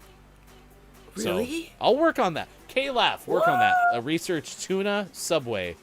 Number 7. Well, I had no idea. Okay, number 7, the club. In the club. Okay, so this is basically a sandwich that I really like, which has the whole turkey, lettuce, tomato vibe. But the issue I have is that it hurts the roof of my mouth. So I don't eat clubs because they toast the bread so hard that it like scratches my gums. Anybody else? Absolutely. It's so funny you say that because I don't eat BLTs with toasted bread because it scrapes the top same, of my mouth. Same. Yep. Same. Although I do like 6, a grilled tuna sandwich. So, but grilled cheese don't scratch the top of my mouth either. So, Yeah. Brendan, this is kind of the wavelength. K-Laugh's working on this. K-Laugh, number 8 was bacon. I don't know. We promoted tuna, though, to that, and that's how we got to this point. Brendan said, didn't they say that they can't call Subway tuna anymore? Exactly. That's what I'm talking about. Number 6 is a BLT on this list. 6, And that's where, like, I don't understand how bacon is number 8, but BLT is number 6. Yeah, I don't know. Kate, nothing's wrong with bacon. It's just that, would you eat a sandwich with just bacon in between the bread? I mean, yes, I would, but it's not like it's like It sounds salty. it's like someone forgot the eggs and potatoes, and they just gave you a side of toast and bacon. Yeah. You kind of need like something else to like balance it out. Austin eats vegan bacon, toast, and mayo, and that's all that's on the sandwich? Wow. Okay, I would rather have a BLT. So maybe we don't promote tuna. Fine. Bacon, you win. Well, I guess vegan bacon is not as salty or, you know what I mean? Okay. As fatty as regular bacon, maybe? Yeah. I mean, listen, I'd like to promote the BLTA, but if you're just doing BLT, that's fine yeah. too. But softer BLTA. bread, don't make it super crunchy because, like you said, Theo and I have very soft top palates. So, but then you add avocado in there. Let's go. That thing is delicious. Yeah. Also, everything. honorable mention to chicken, bacon, lettuce, and tomato, but that's basically a chicken sandwich with bacon. So 5, 5, we got the ham sando. Tied with BLT at 69%, the ham sandwich is a crowd pleaser. Simple but tasty, this classic sandwich cracked the top 5. I don't eat ham sandwiches very often. Really? Yeah, or actually ever. Really? Yeah. I'm more of a turkey person. Ham is I'd rather have a ham sandwich, including Thanksgiving. Now, my wife's family is the one that kind of like runs with Thanksgiving. It's their holiday. Always has been since we've been together. And they always make a ham and a turkey. And the day after, I'd rather have a ham sandwich than a turkey sandwich. But it's because, not surprisingly, I don't throw all the sauces on my turkey sandwich either. On it all. Oh, Thanksgiving leftovers, so good. They say you're supposed to put like the cranberries on the sandwich the next day, and then like the gravy on it or something. Ugh. Your nightmare. It's not my nightmare. It's just not good. You know? Other than that, everything's fine.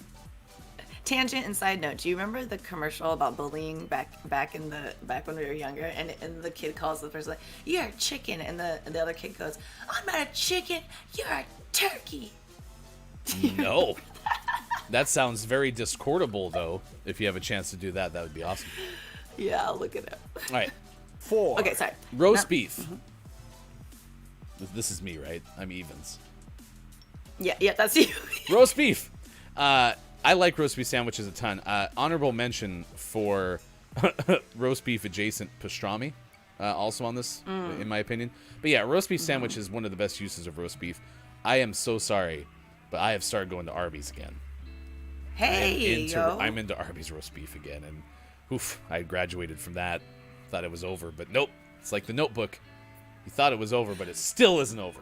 3. And then I eat the sandwich. Is that what you said to it before you devoured it? It isn't over. It still isn't over. And then we made Still it. isn't over. Yeah. Number 3, how fitting, turkey for me. What omnivore hasn't gone to work or school at one point or another with a turkey sandwich in their lunchbox? The lunch meat goes with pretty much any topping, so it's no surprise it had a 75% approval rating. Haha. And number 2, which is kind of funny.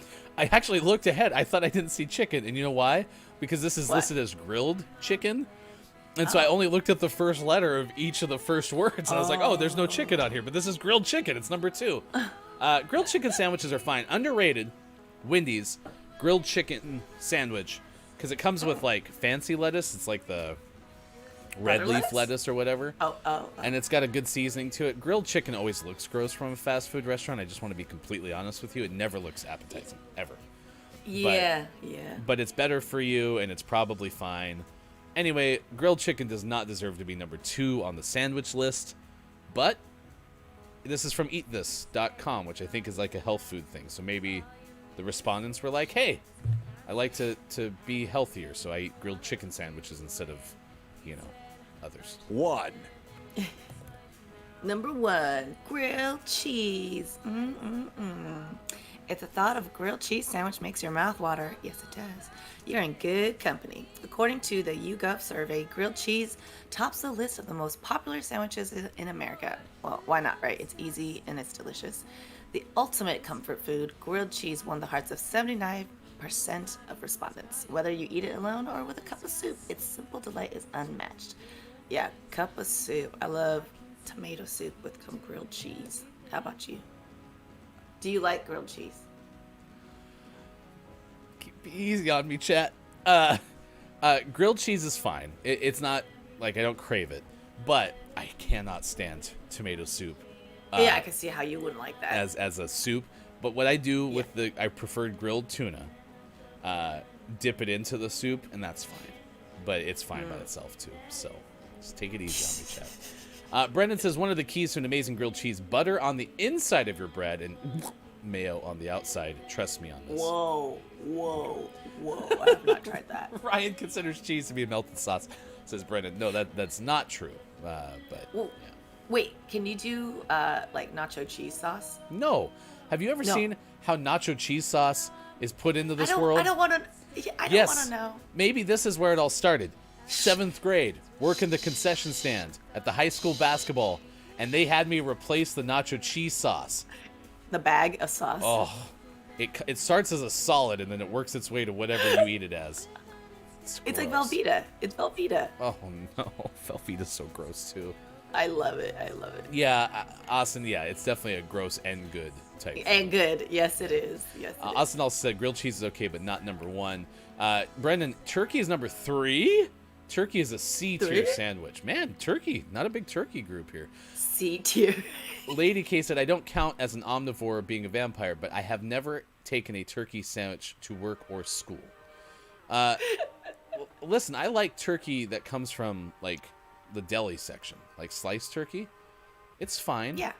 But Yeah. I'd rather have, like, turkey. You know what I mean? Oh. Kiki's going to eat bread, butter, and crispy bacon. And that's it, huh? Like, where does that rank if you have other availability? Because, like, I would eat it. Don't get me wrong. But, like, I'd rather have roast beef first. Or I'd rather have a ham sandwich. The rotisserie chicken at Subway is one of its best Subway sandwiches. So, chew, bless you. Excuse me. Sorry. Been sneezing a lot. But yeah, I'd be with KJ. Like, I'd skip the bread and just eat the bacon. Seems easy. Someone who said it, was it Lady K or who? Someone said cream cheese and like jam, which is honestly one of my favorite things. Yeah, on that an English was the muffin. Lady K one. Yeah, it's so good. Yeah, so good. Speaking of which, it's 7:40 on the West Coast. You had a live episode of Finding Your Voice. If you haven't followed Miss Theo on Instagram, you should definitely do that. Miss Theo is a multi-talented musician, Reiki master, and such. But you also host a podcast called Finding Your Voice, and you had a live show. Now, was it live on Instagram first, and then you put it on YouTube? We had so many technical difficulties. I'm not gonna go through it. So basically, we had to do it, and then it wasn't even working on our platform, so I had to switch it over, and then our sound cut off at like 8 minutes in, but we didn't know until like way later, and we weren't getting people's chats until like we were done, and we had already done 50 minutes of it. Interesting. So then we didn't know until after, so then we redid it again. And then posted it up, on our YouTube. All right. Well, welcome to the world of tech. The good news is Sean's now our head of technology and our head of facilities, so Sean can take care of that for you next time. Yeah, we definitely need a tech person. We're like, oh my gosh. But if you guys, want to hear stories of our spooky stories and encounters with some of supernatural entities and spirits, then check out our episode. It's really fun. Lady K actually went through a variety of directions. One of the things Lady K said, have you ever tried pumpkin pie with dark chocolate drizzles? But then did say cream cheese and strawberry jam is awesome. And then said, I don't like dry sandwiches. I don't like the dry texture. And then went into jellyfish and said, I've never been stung by a jellyfish, which was surprising. When I was 12, we went to Ibiza, and the water filled with baby box jellyfish. And we went still out in a paddle boat. One of them came through a small hole at the bottom of the boat, and my stepsister freaked out and then said, tuna and cheese melt is what I want now. And then said, it's not salty if you use unsalted bacon, Theo. And then we got to where we are right now. Man, Lady K, you had quite a tear over the last 20 minutes or so, but thank you for all that information. I love it. I mean, hello, that was great, but I haven't heard a Lady K fun fact of the day yet. I feel like it's coming up soon. Let's go. Sis, follow Miss Theo on Instagram. And Miss Theo, everything that Miss Theo does, from her So Good music video to Finding Your Voice, all of that stuff is linked through on Miss Theo's Instagram. And because it's Stress Awareness Day, it's even a better day to have our meditation break, which comes your way in about 20 minutes as we transition from the second hour to the last hour. So. Yeah. Can we just highlight that you almost pronounced Ibiza, Ibs? What is Ibiza? You've never been? Okay, Ibiza is it's a very popular place, Spain, where all the DJs play. It's a big party place. You go to party, basically. I've never been on the other side of the Atlantic, so someday. Do you have any desire? Oh yeah. Our plan is to go to the UK next summer. We might wait now until 2023 because Kiki, Lo, and Superphonic are coming over here in April, so it seems kind of tough to see them and then 2 months later show up in the UK. But we still might go. We'll see. Yeah, why not? KJ said, I do goat cream cheese with pumpkin butter on gluten-free pumpkin bagels. That sounds amazing. Yeah. Austin, maybe a little drizzle of honey on top of that? No, you don't need the sauce. No. Sauce With goat cheese? Wait, you don't like honey? Nah, honey's fine. It's made by Spawns of Satan, so I try not to support them, but You know, bees are actually known to be the spiritual connection to the other side. Whatever. Just saying. You could tell me if I were to befriend bees, the Broncos would win the Super Bowl every year, and I could not care less. They are terrifying, and if we wanted to have some source of our like the big linchpin of all of our food supply, we didn't need to give them stabbers. Okay. No, they have to protect their job. No, just so that we can have food. We could have made a pact. You don't have stabbers. I won't mess with you. But they're so defenseless. No, there's 80,000. They swarm. Name another thing that swarms. Yeah, but they're swarming, but they're not attacking anybody. They're Whatever. just doing their thing. No, they're busy trying to get at All you. Right. Sounds like we need a separate therapy session for this. Hate bees. Austin said, "Hey, Brandon _TTV, have you ever had Atlantis Monroe chicken? I don't know where in Cali they are, but oh my goodness." Oh my goodness. Down said, "In the UK, we have bacon at all times, like there is an ever-replenishing stack in the fridge. I think it's there in case the builders come and want a sandwich." A sarnie. Is that what a sandwich? Is sarnie? I believe sandwich? I guess I did editorialize. Yes, you did type out sarnie, so I could be making that up. Yes, and I've heard of Atlas Monroe from Chris M. Yee, mayor of the internet. So apparently that's a pretty popular place. Austin said I spent $40 to have it shipped to me. Must be good. Wait, what is this, the Atlas Monroe thing? Atlas Monroe. What is it? Exactly. K-Laugh. That place? It's a restaurant. Oh, so it's near me then. It could be. It's in NoCal, I think. Yeah. Okay. Or NorCal, excuse me.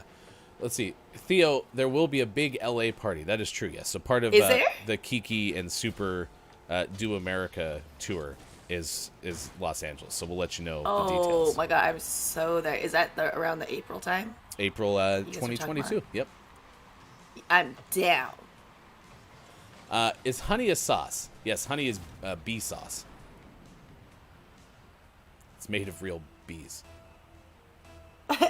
Brandon TV. Brian hates bees? We did a table read of Bee Movie and this never came up. Interesting. I figure if you knew about my sauce distaste, then you would know my irrational fear of bees. I am as terrified of bees, Brendan, as I am of like bumblebees. Excuse me. I'm as afraid of them as I am of hornets or wasps. Bumblebees terrify me. So the big fuzzy ones. Stand by after the game. We will give you a fun fact. Down says brood times swarm, and they are rubbish too. I read that verbatim, Downs, but I'm not entirely sure I know what you're saying there. But yes, bees are terrifying. Like the person on Instagram who saves the bees, which again, I get the importance. Bless that person's heart that you can do that kind of work. But which is amazing. She'll like reach her hand into the hive and then like bring it out, and her hand is now bees. That's a gift. Like people who can do that, that's like born with that gift for sure. Terrifying. Bee whisperer. All right, Austin's gonna go take a nap. Kiki's gonna message you. Also, like you mentioned with bees, apparently it's supposed to be some sort of like, you know, I think that's just the bee lobby made us believe that. I don't think the bees are actually helpful. Anyway, butterflies are also supposed to be connections to the other side, according to Lady Kate. Yes. Mm-hmm. Yes, if they don't feel threatened, they don't sting. That's what I'm saying. They need some defenses because they're literally pollinating and making the cycle of food happen for us. All right, fine. Let's go back to 9-year-old me. That's the thing that I was told. The propaganda. Okay, yes. Let's talk about what happened to you as a child. The bee lobby was spreading those lies, being like bees only sting if they're feeling threatened. And then I'm sitting at a camp event. We're sitting there hanging out, listening to someone. We're in the big group setting, you know, at camp where everyone's kind of sitting still, and a bee lands on my ear. Okay, so I'm like, I'm in front of all these people. I shouldn't get up and run, which is my instinct because, you know, I didn't listen to the lobbyists, as Brendan said. But I'm sitting there trying to be patient, and then all of a sudden the bee's landing in my ear, and I'm terrified. And then the bee starts to curl its little butt to sting the heck out of me, and I have to get up in front of everyone. Yes, I could feel it. Oh. Oh, you can feel its butt going. Yes, "I'm like ready," it was. getting, So the bees getting landing. its stinger. Ready. See, look, this is the bee. It's on my ear. Okay, and then all of a sudden you feel it start to go. And I'm like, no, not happening. So. Wait, so what happened? And so I got up and ran because that's what you do when bees attack you. Viciously, for no reason. Maybe. What if it just wanted to rub its butt on your ear? Well, then do it with the non-stabber side. What? It doesn't. It's so tiny. It doesn't have much. Way. I where to don't go. care. Go find someone else to land on. I know they die after stinging, which would make you think that they're not vicious and attack you all the time. But that is what bees do. That's why when they sting, it's the ultimate sacrifice. Yeah. So this one was trying to prove a point. But it didn't. It didn't sting you. Because I ran, which is the thing Maybe you do. Because bees are terrifying. Maybe you smelled good. Stop. Did you just kind of take that as a compliment? The only way you can flatter me, Theo, is by complimenting my voice. Yes. There was slightly. Oh, stop. I didn't smell good. Top of the moron to you, Golden. It's good to see you. That is Miss Theo. Top of the moron. Hanging out with us this Good morning. morning. Our topic of the day is the National Sandwich Day, which was trending on Twitter this morning. What is your favorite kind of sandwich, and where is the best sandwich? Do you have like a sandwich shop in SoCal that's like better than all the rest? No, but in the Midwest, every time I go to Minnesota, I do go to Jimmy John's. Do you guys know what Jimmy John's is? Yes, they have those here too. Oh, okay. So the Turkey Tom, that's my fave. That's a good one. There's a new place that opened up down the block called Ike's. I think that's also a Midwest thing. Is it a Ike's chain? Sandwiches. Mm-hmm. And they have this special, it's called Dutch Crunch bread, where like the top of the bread is like crunchy and stuff. That sounds good. Yeah, it was good. They have like 40 sandwiches to choose from. It's a lot. Sean's favorite is Firehouse Subs, which I have tried, and they're pretty okay. There's a lot of local places, like there's a place like a gas station down the street in south of Portland, and they make croissant sandwiches out of ingredients that I could go buy from Costco and make a sandwich for $2. Instead, I pay $8 to get their sandwich because it's there and it's delicious. Hey, Costco croissants. Yes, Costco's pretty good at a lot of things, including. Wait, they changed their recipe for their muffins though. They're not. Yes, they're not like. Oh, I've had rich and like thick and yummy as they used to be. Kate asks, how did I know the bee's intention was to sting you? Because it's a bee. Listen, I don't know if it was its intention, but it is a moment in time that has stuck with me, and I could feel it curling. And maybe that was just my brain. Okay? Yeah, it could be. But you know what? They're terrifying. Everyone has their something. Mine is bees. Even bumblebees are scary. Come at me, bro. All right, we lost that game. It's 7:52 out on the West Coast. It is 10:52 for those watching on the East Coast. It is 2:52 for those taking in GMS in the afternoon.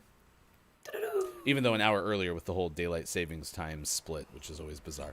All right, Lady K brings us the fact that Theo likes to read on Wednesdays when Theo's with us. So I will allow you to do that, and then we will get into sports. Yeah, let me rewind. Where we at? Here we are. So, fun fact of the day from Lady K. So, fun fact, the jack-o'-lantern comes from a spirit of the same name who would wander through the woods during Samhain, which is Halloween. Contrary to popular belief, the jack-o'-lanterns were originally carved into turnips as jack-o'-lantern. Oh, a headless spirits would carry around a carved turnip head. Also, costumes came along as we had to dress as monsters to hide from the monsters who roamed the earth during the night. Oh, interesting. Halloween isn't haunted either. It's the 2 days after. Lady K, fact of the day. Wow. There you go.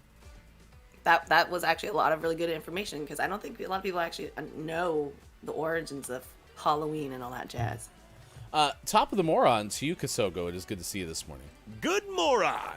Kasogo says, I love all sandwiches, to be perfectly honest, but Vietnamese banh Bun me's, what up? is the Yeah, bee's let's go. knees. Nice tie-in, It is. Kasogo. Best place in Houston to get it is a family joint called Win No. Nice. Did I get that right? Win No. Wait, where are you at? Oh, yeah, good job. I am JF Downs. This won't help, but a swarm of bees are less likely to sting you as they are too fat. They stir up with the swarm. The individual bee is the one you want to watch out for. Fine, whatever. Listen, I've always phrased it as an irrational fear. It's just terrifying. And I agree. Yeah, I know they only sting, but I'm not going to let them land on me. I'm just not going to. I can't do it. I did get stung when I was 3, allegedly. My favorite grandma was the one who told me that I got stung when I was 3, which is great because no one believes me that I've ever been stung before, and I didn't really even believe myself. But then here's my grandma, like my knight in shining armor, was like, no, when we were riding bikes out at your first house, you got stung on your hand when you were riding. And I was like, see? Truth. Traumatized for life.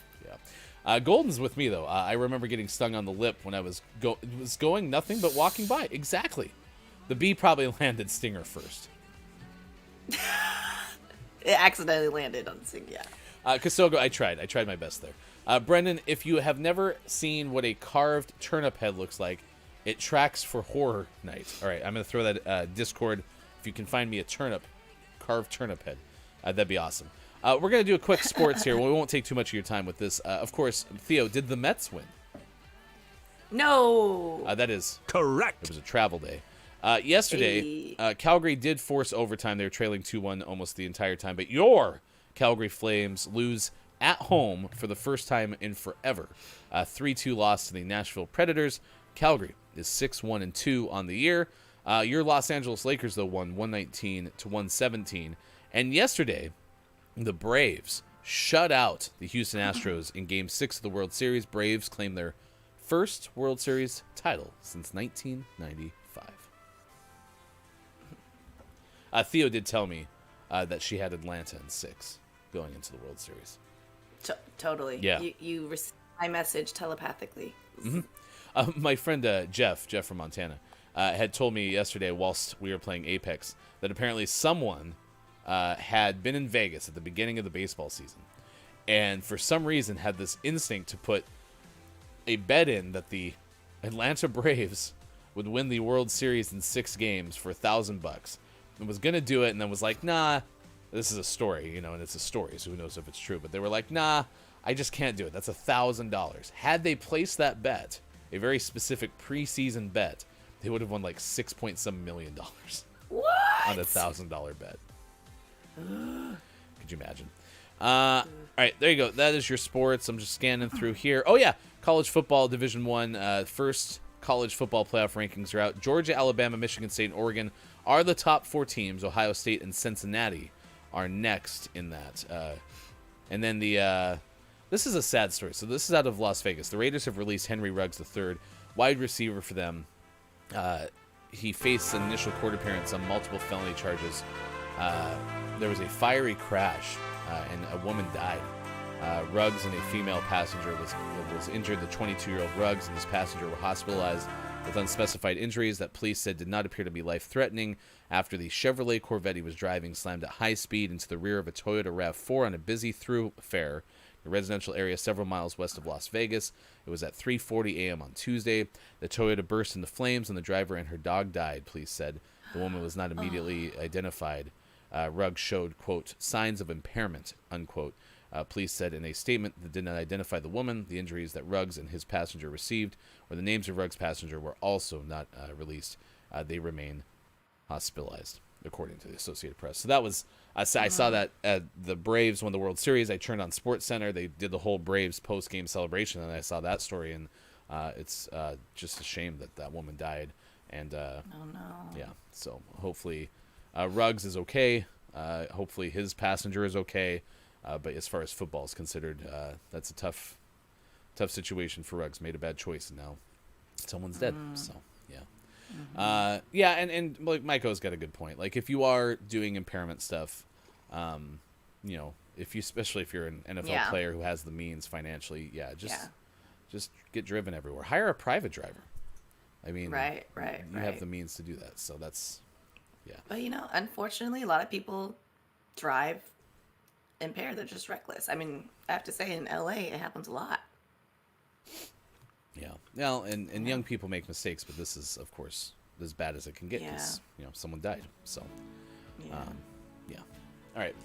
Anyway, I didn't mean to kill the mood with sports because usually I try to. Not at all. Yeah, I just wanted to share that because that was tragic. Well, it's important. Yeah, it's important that we think about it and we honor those lives too. And Adrian Peterson, we talked about this yesterday, did sign with the Tennessee Titans, so they'll try to use Adrian Peterson as I think this is the last MVP who's not a quarterback or a defensive player, Adrian Peterson, to try to replace Derrick Henry. So next hour, we'll play community games. Also, we'll have the Gaming Morning Show Morning Gaming Renews. We'll recap the headlines of the day video game style. There's lots of plants in today's video game news. So if you like plants, stick with us. We got more to talk about in that respect.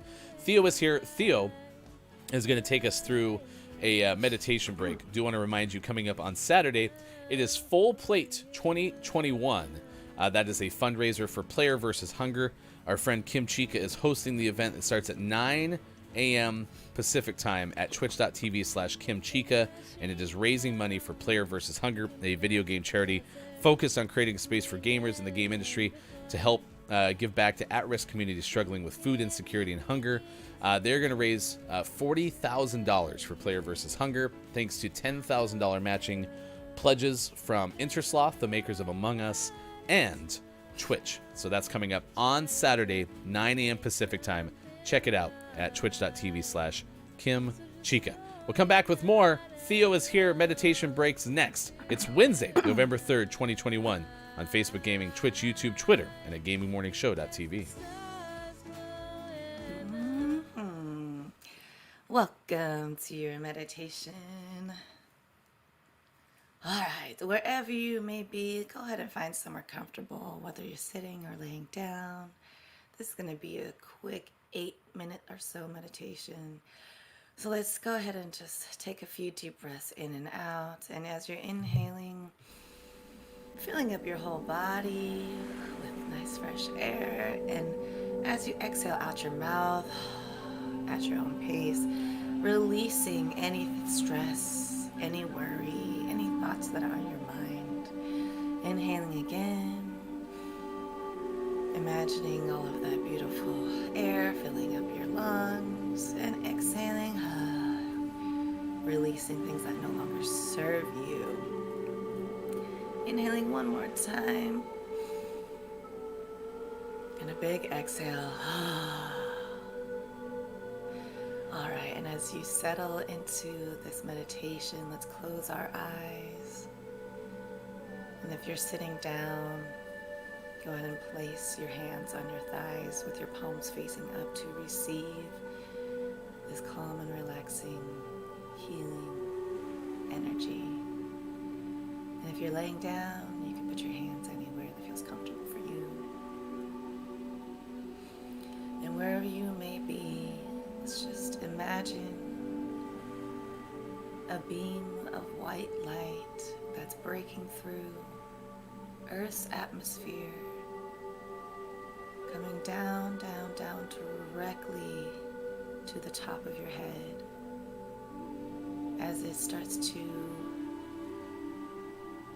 pour over your crown, allowing this light to open up your mind, your thoughts, releasing any worry or stress or thoughts that no longer serve you.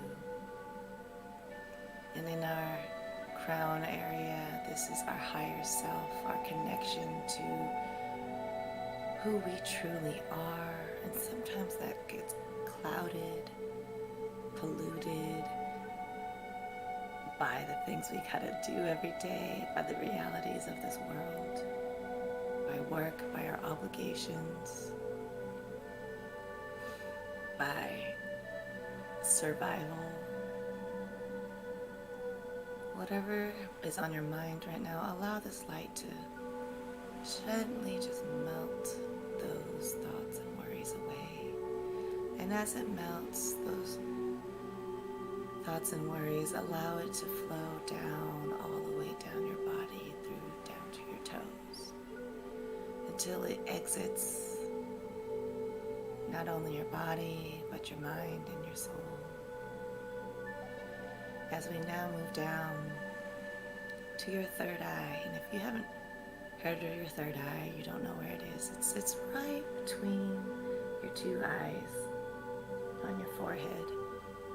And your third eye is all about your intuition, your inner knowing, your psychic abilities, and whether you can believe what you want, but I believe that we were all born with these intuitive psychic abilities, and we all have the ability to tap into them, and sometimes it just gets clouded. So we're going to send some light and love to your third eye here to help you reconnect to your intuition, that gut feeling that helps you guide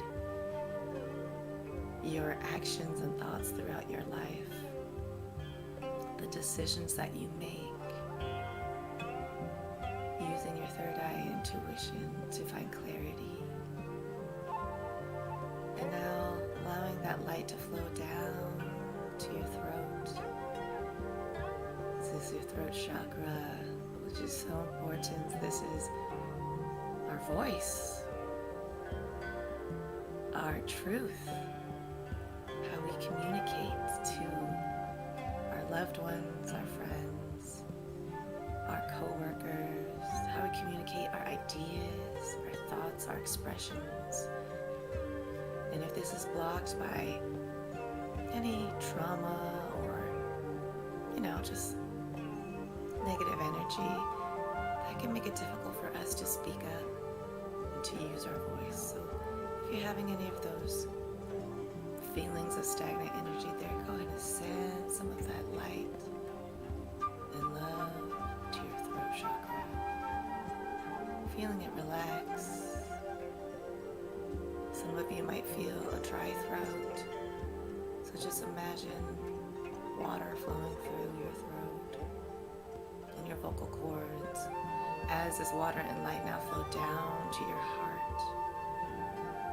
And if you feel like it, go ahead and put your hands up to your heart, holding your heart in its space. Oh, the heart is so important. This is the center of everything. This is where we hold the soul fire within us. And no matter what we've been through, we all just want love. So let's send love to our hearts here to remind ourselves to love ourselves first, pouring into our cup before we pour for others, making sure that we do a little bit of self-care once in a while when we can. A little bit goes a long way. And also for anybody who needs to hear this, forgive yourself for whatever it is that may make you feel guilty. And forgiving yourself and forgiving others, allow yourself to heal whatever needs to be healed within your heart so that you can move forward and live a life that's full of love and clarity. And whatever is in your heart that's no longer serving you, that's causing you pain or discomfort, allow that to be just melted away with this light. And now flowing that light down, down, down to your solar plexus. That's 2 inches below your diaphragm. 2 inches below your diaphragm and right above your belly button. This is all about confidence, self-worth, how you think about yourself, the way you think and the vibrations that you keep that help you move throughout your day. So if you're feeling very hard on yourself or you've been talking negatively, let's send some love there to restore that power within yourself so that you can remember how powerful you actually are. And you can imagine an orange glow there, almost like a fire, flames. So reignite that flame in your solar plexus to remind yourself of how awesome you are. No matter what anybody says or no matter what you say to yourself, you are powerful and amazing. Now flowing down past your belly button to 2 inches below your belly button, and this is your sacral chakra. This represents your sensuality and your creativity. And being creative is so important for everybody because it releases these hormones that help us to be more open. It challenges us to use a different side of our mind and our brain and our hearts, and to be vulnerable. So if you're having any blockages here with that, send some love and fire there, and warmth and sensuality and creativity, I believe, are tied together. So once you start flowing with one, the other one will flow as well.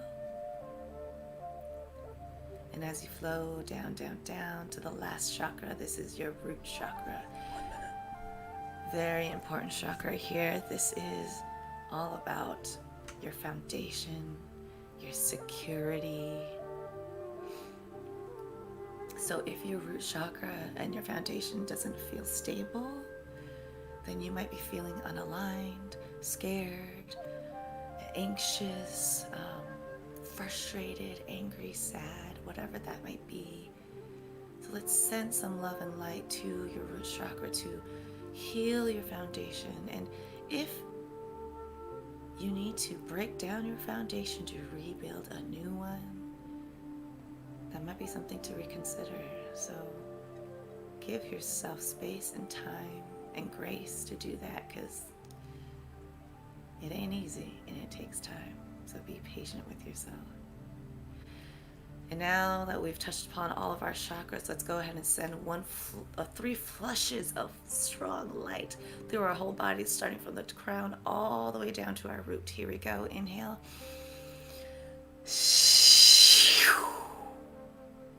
Again, from the top of the crown down to our root. One last time, locking it in.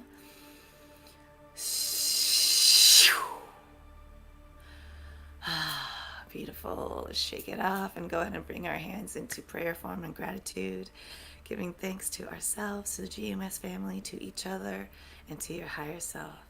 And I hope that you feel lighter and more empowered. Thank you. And thank you. It's Miss Theo. Meditation Break Gaming Morning Show. It is now 8:12. Wow. 8:12 on the West Coast.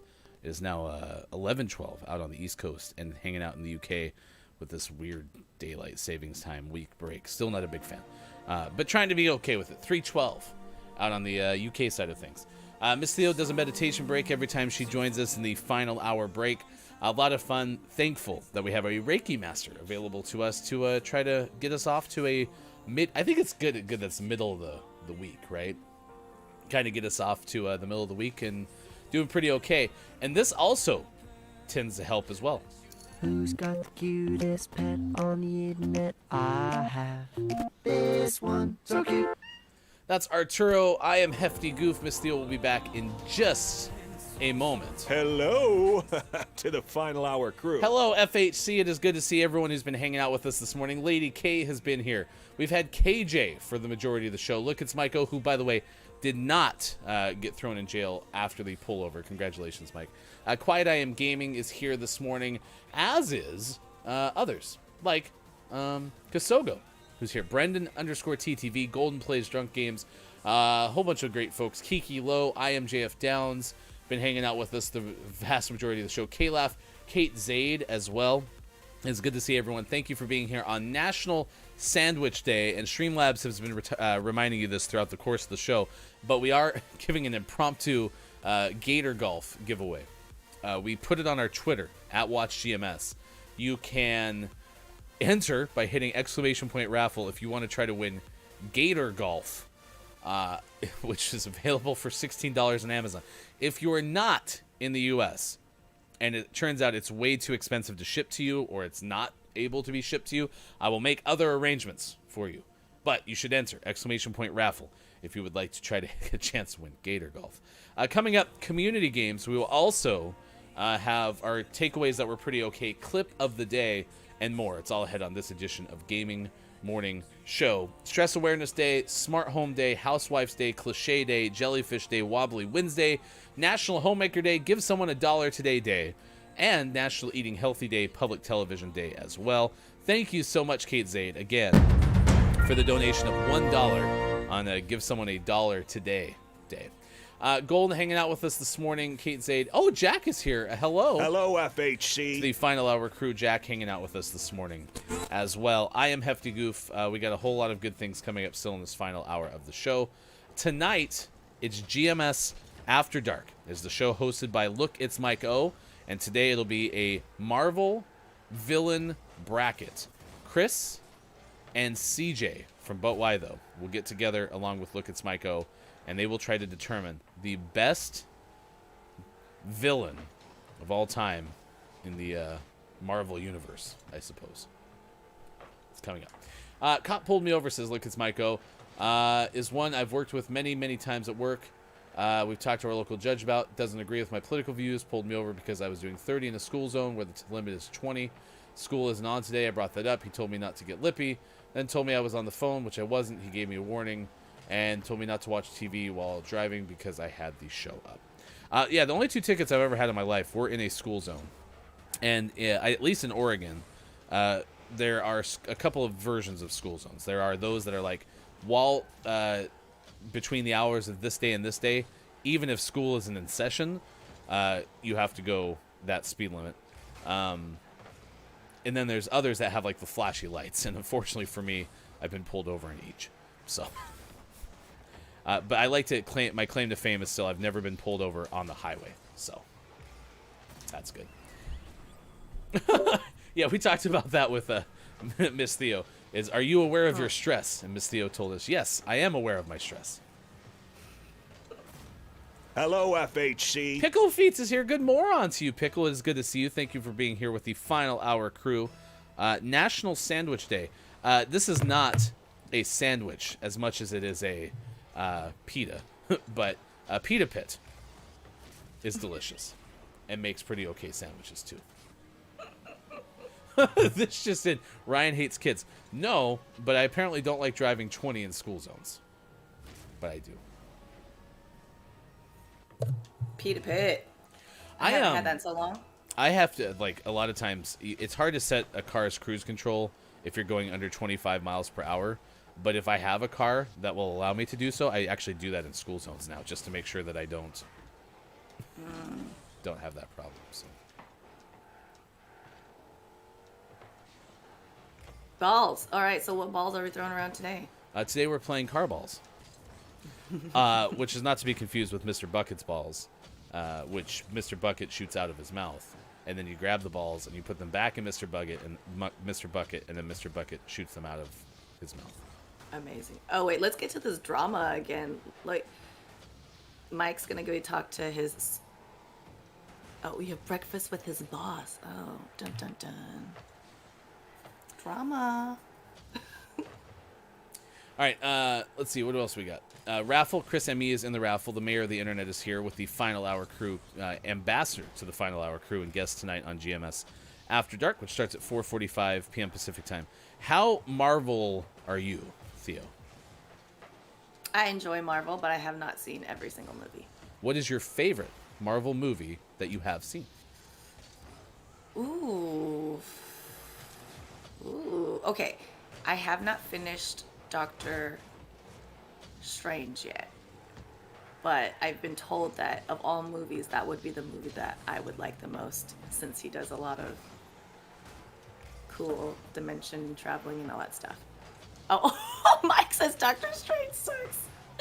But I actually, one of my favorites is Thor Ragnarok. Ragnarok. Ragnarok.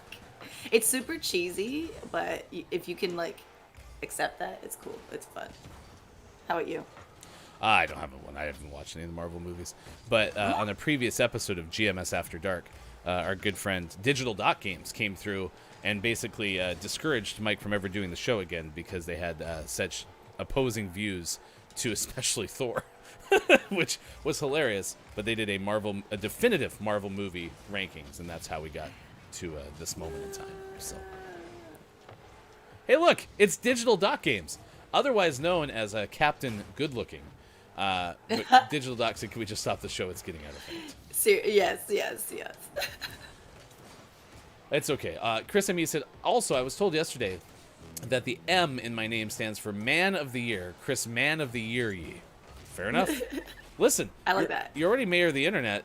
There were a whole bunch of like Mayor of the Internet. mayoral. I can't remember what they call that kind of election. Mayoral election. There's gubernatorial elections as well. A whole bunch of elections happened yesterday. So I hope you got reelected, Chris. Has anyone even been paying attention to the any of that stuff? Oh yeah, we had Kalaf was late to work yesterday because Kalaf cool. was voting.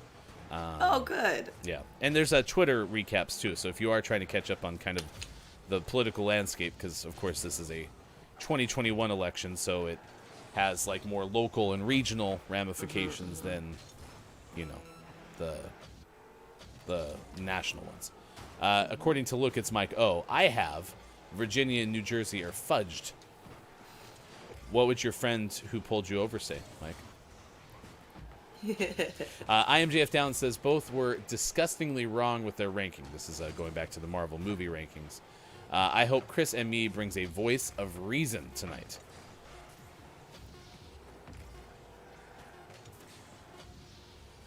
Caleb, to be fair, there was also a bake sale at the polling place that I was more interested in. That's fair. Kayla, if you didn't report that to us, what did you get from the bake sale? I mean, this is the important stuff. And that is true. Chris Emmy's mayor status is an appointment. It is not an election. So that is true. That is true. Kayla should be fined 2 loaves of pumpkin bread. That is a worthwhile visit to any sort of bakery sale. Wow. So. Are you a good baker? I know you're a good cook. Are you a good baker? I used to make wedding cakes and stuff for like friends and family. Like Maria's, I did 2 wedding cakes for her. Nadia, I did a wedding cake for her. You realize when you say you did 2 wedding cakes for Maria, it sounds like Maria's been married twice. No. That's funny. No. Well, the funny thing is, right, she's like, okay, will you make my wedding cake? I was like, yes, I would love to. So I was like, yes. And they came to LA to visit, and I was like, here's a sample of the champagne cake. And she's like, okay. She's like, it's yum. She's like, but I think I also want chocolate. So I end up making 1 champagne cake and a chocolate cake. Why not? It's your it marriage. It's your wedding. Exactly. You, in theory, are only supposed to get married once, and so might as well Hey, get the have it. cakes you want, right? Yeah, and it was perfect because then it was enough cake for everybody. Kalaf, Tony the Tiger actually agrees with you. Like Tony the Tiger says, they're fine. Kalaf is fine. Pumpkin bread's great. Chocolate chip pumpkin bread is even better. Ooh. Okay, you make me want to go eat more. I have not eaten enough pumpkin things. 'Tis the season. I know. I have definitely invested way too much money this fall into pumpkin spice lattes.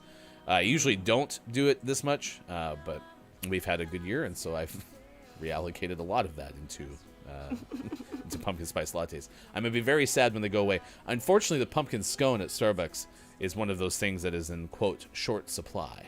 And Is it that good? No, it's because of all the shortages. Like, people can't get supplies for things that they want. And so, yeah, it's just not... Like, I haven't had the roast ham and Swiss egg sandwich from Starbucks in 8,024 years, because... They just are out of... They're just out of whatever they need for it, so... What? KJ said, I had a total of 3 different wedding cakes. Let's go. Fancy. Look, it's Mike O says, I plan on getting married at least one more time so I can get another cake. Whatever it takes. You know, more cake is good. You could consider just getting a cake, but if you want to get married again, I'll be your best man. That's fine. You just let me know if you need that from me, Mike. Let's play a Google feud because Mike's not here and everyone loves Google feud other than Mike. Everyone. Wink. Pickle said, Mike, I'll buy you a cake. There you go. You could do that as well. That would work. Lady K said, the pumpkin pie I made turned out amazing and now I want more. I could live on that stuff. I love pumpkin pie. All right, Google feud. Theo gets to go first.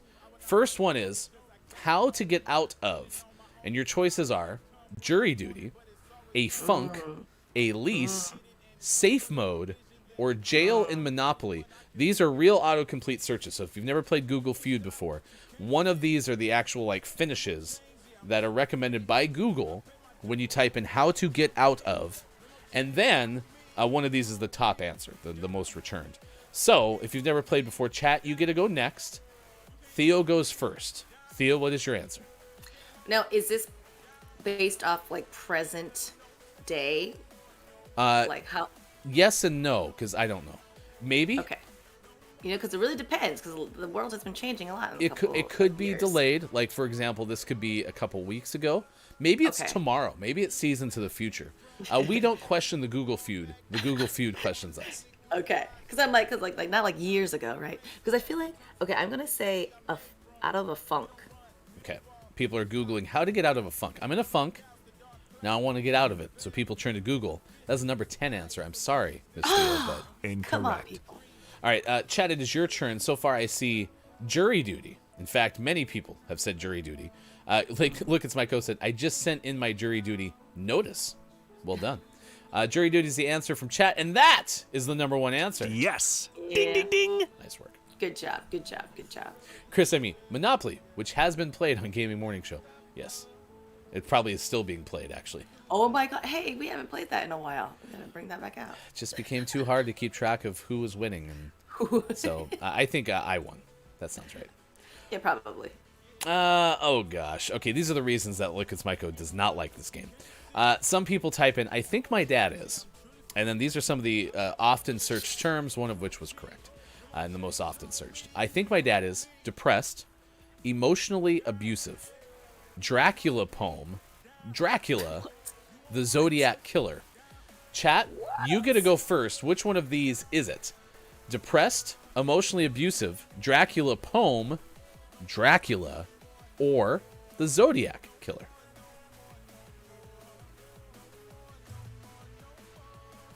Look, it's Myco.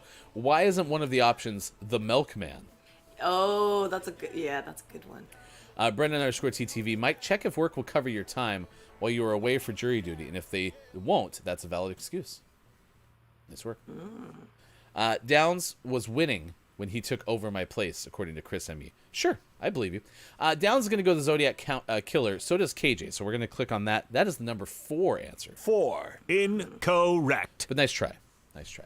I get to go next. I'm going to go Dracula poem just because that's the one I have no clue what it's about. Right? Do you know what the Dracula poem is? No. I think my dad is Dracula poem. I feel like you have to Google that in itself. That's number 10 answer. I am as incorrect as possible. That was no, incorrect still. All right, Theo, you get to go. Depressed, emotionally abusive, or Dracula? Let's say emotionally abusive. That's number 7. 7. Oh. So incorrect. No. Wow. So Chad, it's up to you. Is it depressed or Dracula?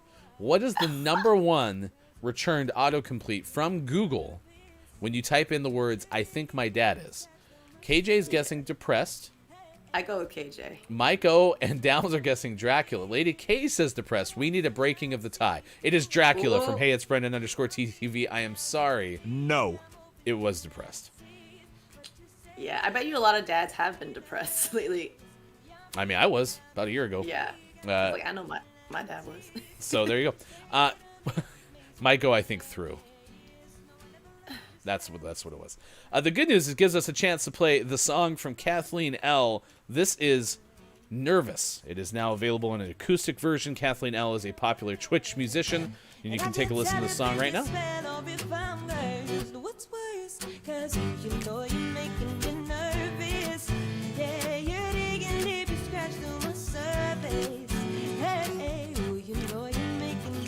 Take a listen. fun. It's on Spotify, places where music is available, and also the original version of Nervous, the non-acoustic version, has been listened to like over 100,000 sometimes. You can find out more, Kathleen L. on Twitch. And thank you, Kathleen, for being a former 5 Questions GMS guest and, of course, a supporter of our show. It's now 8:28, Theo. Let's take you on a journey, shall we? This is to Tokyo, where there are police currently looking for a loose monkey. It's a search. The search is on. They're trying to locate this loose monkey. It was spotted near a religious shrine as well as a subway station. I wonder what kind of adventure this monkey's on right now. The Tokyo Metropolitan Police Department said officers from one of the police stations responded because the monkey was spotted in a tree near a shrine. And then, after being unable to locate the monkey they were next seen at a Tuesday near another subway station. Okay. That was about 2 miles away from the Monday sighting. So this monkey, is just making tracks. It's running all over the place. Police says officers were searching the area around the station for the monkey.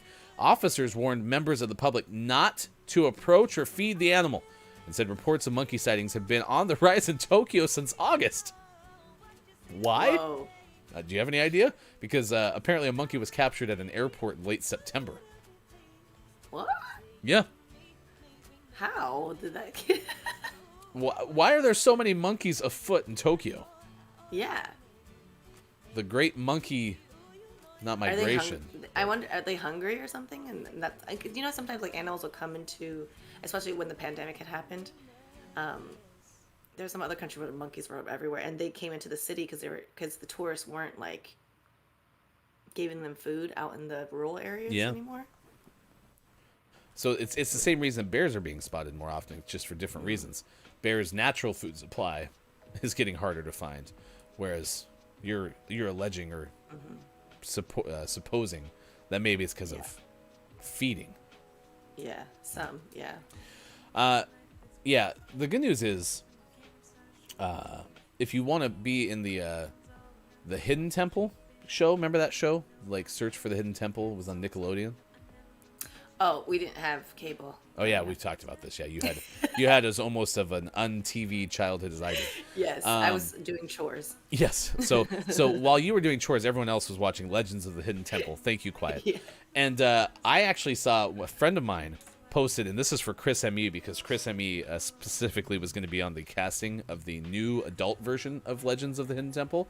A friend of mine dressed up. That was their Halloween costume.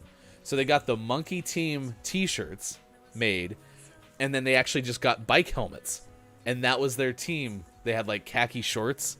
It was so good. How good of a Halloween costume is to be teammates of Legends of the Hidden Temple. Wait, so what happens in this Hidden Temple? Oh man, I feel like this is where we should actually have a GMS watch party, because it was a fun show. It was a show when I was a kid that I happened to get to watch at my grandma's house because she had Nickelodeon. I did not. It was like a game show, and so you had to like do like obstacle courses and stuff. Oh, fun. Yeah. No, Sean and I have to be on the same team, Mike. Sean's look at Mike says, I want to do it. GMS Legends of the Hidden Temple, Ryan versus Sean. No, the whole point was you're supposed to work together with your teammates, and Sean and I finish each other's sandwiches. So sandwiches. Mules are better than horses. Maiko, don't you think that's true? Nice Frozen reference. Yeah, I got pink eye from a mule. That sucked. I'm sorry, what? Please tell us more about the I got pink eye from a mule story, please. It was terrible. I was in Mexico, and we left the resort to do this like zip lining tour and riding on like mules and donkeys and stuff. And we were riding on the mules back from the zip lining, and I saw the guy in front of me like petting his donkey mule or whatever. So I was like, oh. So I pet mine and didn't think about it, and I touched my face. And I even knew it in that moment. I was like, oh, no. And yep, sure enough, pink eye right away. And it was terrible. I do not wish pink eye on my worst enemy. Like, I couldn't see. I lost vision. Like, it was just blurry for 3 days. It was like sand in my eyes. It was terrible. So many questions. So many questions. One of which was Mike saying, "Why was your face that close to the mule's booty? Did you pet its booty?" Don't poop on the pizza Definitely not. rolls. Why did you do that? I was just in the moment and I forgot and I was like, oh shoot. But are It was too mules late. known to be prone to spread pink eye? It's just Like, I'll give you a try. I'll try to make this an equivalent. Yeah. I had a lot of horses growing up, and my aunt still had horses. When I go and pet the horses, I don't worry about touching my eye. Yeah, well, something, I don't know. It was the only thing that made sense too, because it was immediately right after. Okay. Like a couple hours, it was just like it started happening. Well, maybe it was a self-fulfilling prophecy. You were like, "Oh no, I touched my eye. I'm gonna get pink eye," and then the pink eye people were like, "Yes, you are." I've had it twice in my life, and the second time, my boyfriend at the time gave it to me, and I was like, "Do not touch me." He's like, "It's fine. I'm not contagious." Nope. You mother. Scott Chick has one more theory. Did the donkey fart on your pillow? Of course, everyone asks that. Like, who farted on your pillow? No. Good story. Going back to Google Feud, apparently depression is there amongst dads. Mike O said, "I'm depressed. I just got put on depression medication today." KJ said, "My dad is. I wish he would go get on meds." For sure. Mental Kayla, health, man. yeah, I agree. And Kalaf said, "Silver lining, there's a lot of kids worried about their dads on the Yeah. internet." So, And you don't know what to do because it's not normal, I feel like, in society to talk about that, especially with men. And, and you guys have a lot on your shoulders, I'm sure. it's interesting that you bring that up because it's Movember. And Look, It's Mike O is raising money for Movember, which is an organization that focuses around cancers that are specific to men, but also men's mental health. Because things like suicide are definitely prevalent in the men's community. And so it doesn't often get as talked about as other things related to men. And I know that, as some people have mentioned in the chat, I also have men in my life who you wish would just go to the doctor or figure it out, right? Take steps to make it better, and they don't. So Movember is a movement for three things, as I mentioned: testicular cancer, prostate cancer, and mental health. And Mike O is raising money, trying to add $1,000 for Movember throughout the month of November. And you can donate directly to Mike's fundraiser. Wait, so does that mean he has a nice old stash growing? Because you need a mustache for Movember. Correct, and Mike definitely does. So Mike did no shave November, but just went to straight up mustache because he was Mario. Handlebar is gonna be handlebar. Mike, that's up to you. What would you like to? What would you like to do with it? Yes. So I'm gonna write down a takeaway that was pretty okay. Theo, donkey, pink. And that'll be mine coming up in about 10 minutes from now. We'll do takeaways that were pretty okay and clip of the day. So please let us know if there's something that you learned from today's show in about 10 minutes from now. Yeah. And I have to say kudos to Mike just for being vulnerable and sharing that with us, and I hope that inspires other men to also be open and vulnerable, because we all need some healing. It is now 8:37 out on the West Coast. It is 11:37 on the East Coast. It is now 3:37 for those in the UK. And you can learn more about the fundraiser tonight on GMS After Dark. Golden says you can also get pink eye from staring at a fire from melding equipment. It's a 15th type of pink eye. Was the mule a metal worker? Is that a real thing? Unconfirmed, it sounds like. There is a thing that I am going to share in Good Vibes at some point, which was interesting. Someone on Twitter yesterday, I found, had said there's apparently a well-known video on YouTube, and what it is two people in VR, and what they're talking about is this person's experience while being a gunner in the military, and it talked about like how hazardous being a gunner in the military is because of all the lead that's circulating in the air.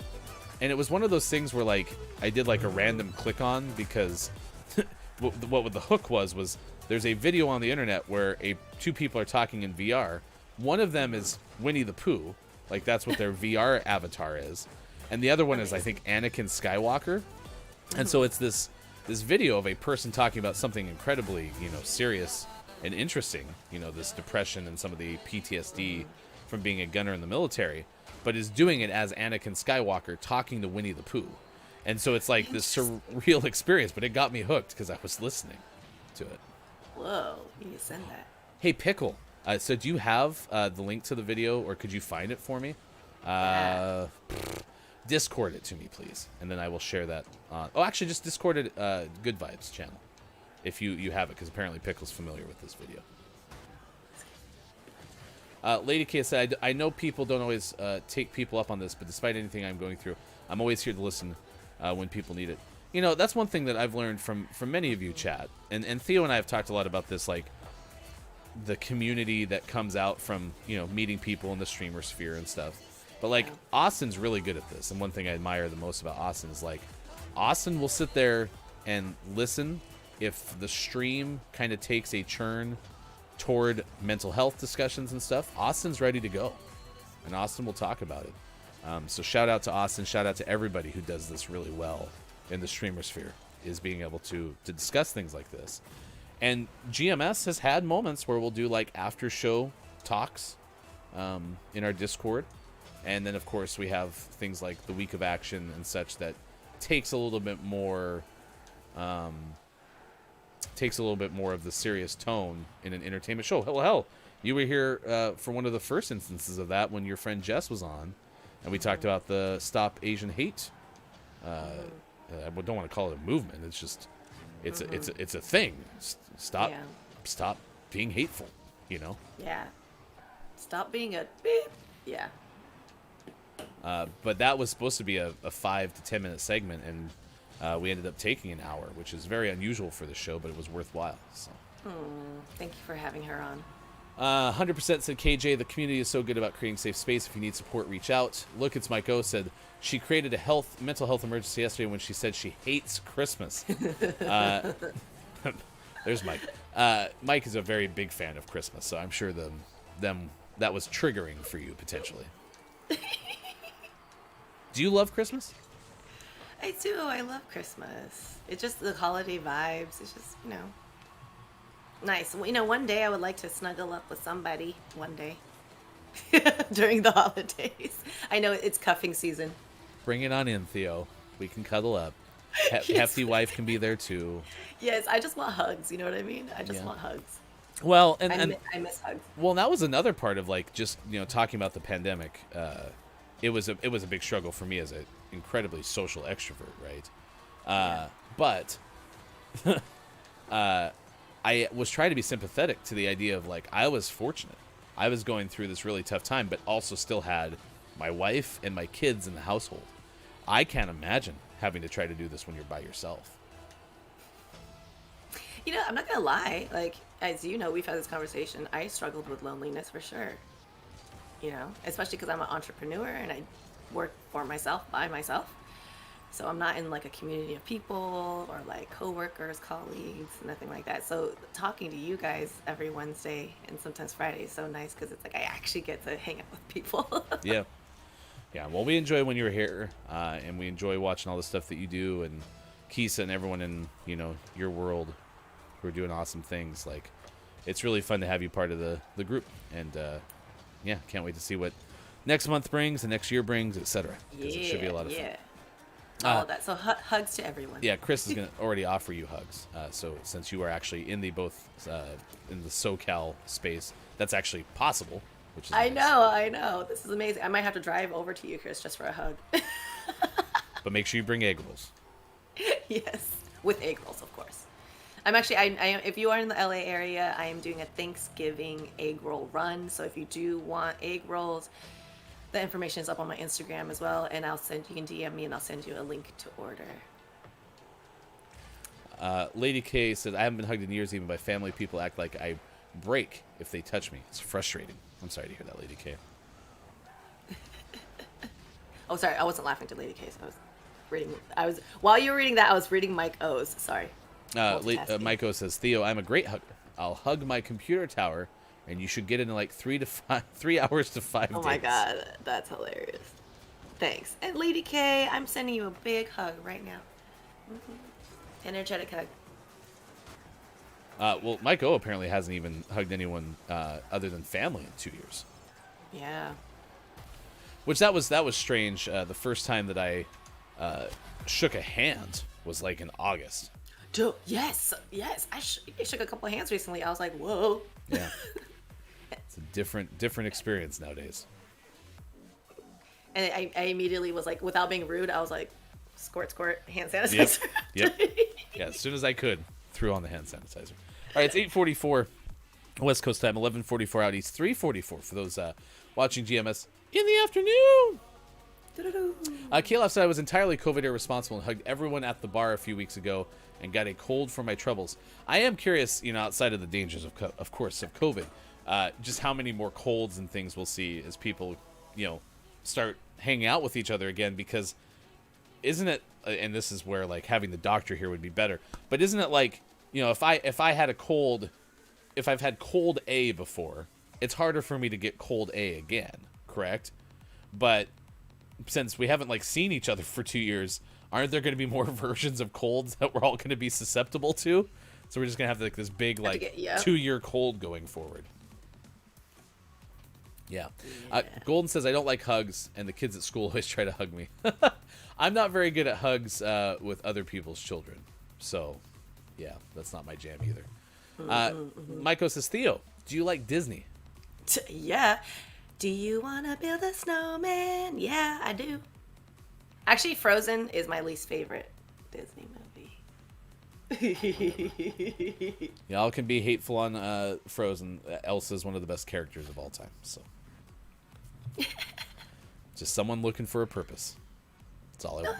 No, totally. Which I'm all about. Maiko follows up. Oh, I love Moana. How do you feel about Moana?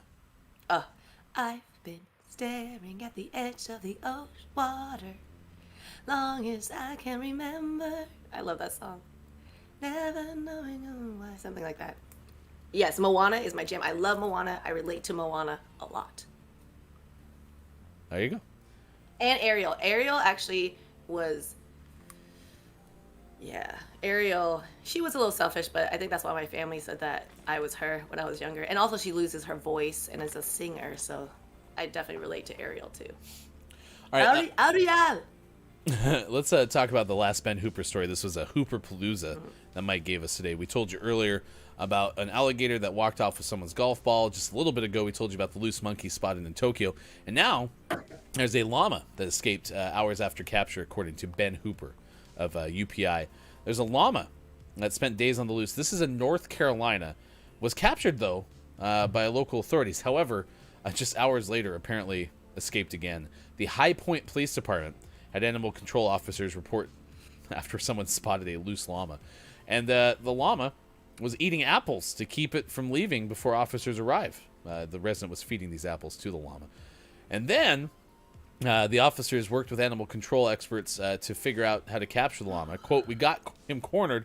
And then one guy watched a video on YouTube which told you how to encircle the animal and close in until you grab his rope. So that's what we did. Got him in the trailer. Took him to an animal rescue farm. It was great. Lackey told WFMY-TV. This is Holly Lackey, the animal control officer. And then the llama was nicknamed Todd, by the way. Todd was the llama in question here. And later on, flew the coop just hours after the capture. Quote, now we think he may be somewhere near Stokesdale, end quote. So if you're near Stokesdale, North Carolina, be on the lookout for Todd. Todd's running around. Todd the llama, red pajama. Ooh, good books. Good books. So yeah, be on the lookout for a llama. I'm happy Ben got back to Ben's roots here, which is animal doing something somewhere. Always helpful when that happens with this. So GMS After Dark tonight. Mike welcomes in CJ from But Why Though. Chris M. Yee. It's going to be a Marvel villain bracket. It starts at 4:45 p.m. Pacific time. It is a 90-minute show weekly from the makers of Gaming Morning Show. It's now GMS After Dark with Look and Smiko. 40:45 Pacific time tonight on all of these same GMS stations. So, all right, let's get to the re-news, and then we're gonna have takeaways that were pretty okay, Theo. But want to give you another chance. What are you up to? What can we learn about you? And continue to follow Miss Theo at I am Miss Theo on Instagram. What am I up to? Okay, so obviously, if you haven't seen the music video, I'm gonna plug that forever until it pops off. It might take years. So go ahead and send it some love and some views and comments on my YouTube, on my Instagram. Egg rolls. If you want to buy some egg rolls for Thanksgiving, I'm only making a limited supply of 1,000 frozen egg rolls. So first come, first serve. Gosh, what else? Reiki. I know, since we were talking about mental illness and everything, I did want to say this earlier, that for anybody on this chat in this community, if you feel like you're going through something and you would like some assistance or help with some energy healing or just talking, whatever, I'm more than happy to do it for you guys on a donation basis, no matter how much that is. $5, whatever, 25 cents. I don't care. If you need it, I'm here for you. So that is me right now. Back to you in the studio. It's all right. We heard most of that. The computer had a little bit of a freak out, so my apologies. But we did hear most of what you're offering. So be sure to find Miss Theo on Instagram. Gosh, it did it again. Stop that, computer. Be better. Stop it. Okay? Stop it. Yes. Not enjoying that. All right. I'm going to fix this. I'll bring you back in, and we will finish up the show. Wow. What a crash and burn at the end of this bad boy. All right, Miss Theo, thank you so much for being here with us this morning. Thank you again for the meditation break that happened during the course of the second hour break. Ryan tried to cut her off, and I hate kids. Absolutely. Sounds good. Rude. Niantics, this is your Gaming Morning Show Morning Gaming Re-News. It's a recap of the headlines from the 6 o'clock hour with our hashtag video game expert, Sean. Niantics Harry Potter. Hashtag GMS Morning Gaming News. That's right, Bob. Sounds good. Niantic's Harry Potter Wizards Unite will be shut down in January, according to Wesley LeBlanc of Game Informer. Have you ever played like Pokemon Go or any of those other like AR games? I've watched people play it. But you have not played it yourself? No. That's fair. I think Bob was revolting, so that's fair. Bob? Maybe is Bob a little depressed? We haven't checked on Bob in a while. You have to remember, in the first hour of the show, we revealed that we lost about 90% of Bob recently. No. And so this morning, I was fortunate enough, I was able to recapture about 3/5 of Bob. So we only have 3/5 of Bob going right now. The good news is Bob seems to be fairly happy. Beep boop, beep boop. So. KJ, that's not a bad takeaway. We'll tell you about that here in a second. Good news is Chris M.E. is going to be up for the egg rolls, so you'll at least have one paying customer down there. Hello, FHC. I'll send you the link. Kim Chica is here. It's good to see you, Jenny. Thank you for being here for this edition of Gaming Morning Show. Still some time to chime in on best sandwiches. The Sims 4 is getting a new DLC. It's basically all plants all the time. So, for example, if you're not good at keeping care of real-life plants, well, you can get this latest DLC from The Sims, and you can take care of plants in The Sims, even though they can still die. I mean, that's important to mention. I don't know if that's a self-esteem hit or not, if you can't actually have your plants grow in The Sims either. That was according to Anna Diaz of Polygon. And have you heard about the new Super Mario Brothers movie at all? Chris Pratt is going to play the role of Mario, and Lucas Maiko was incredibly frustrated with the casting. Wait. I have heard of that. Yes. Why is there not an Italian? Are they Italian? Mario's Italian, right? Maiko, and you should talk, because that sounds along the lines of what Mike was thinking. Now. I have friends in Italy, in southern Italy, and I literally have friends who are Mario and Luigi. Like, they're friends. Awesome. I know. I was like, what? Are they brothers? No, but they're like very close friends.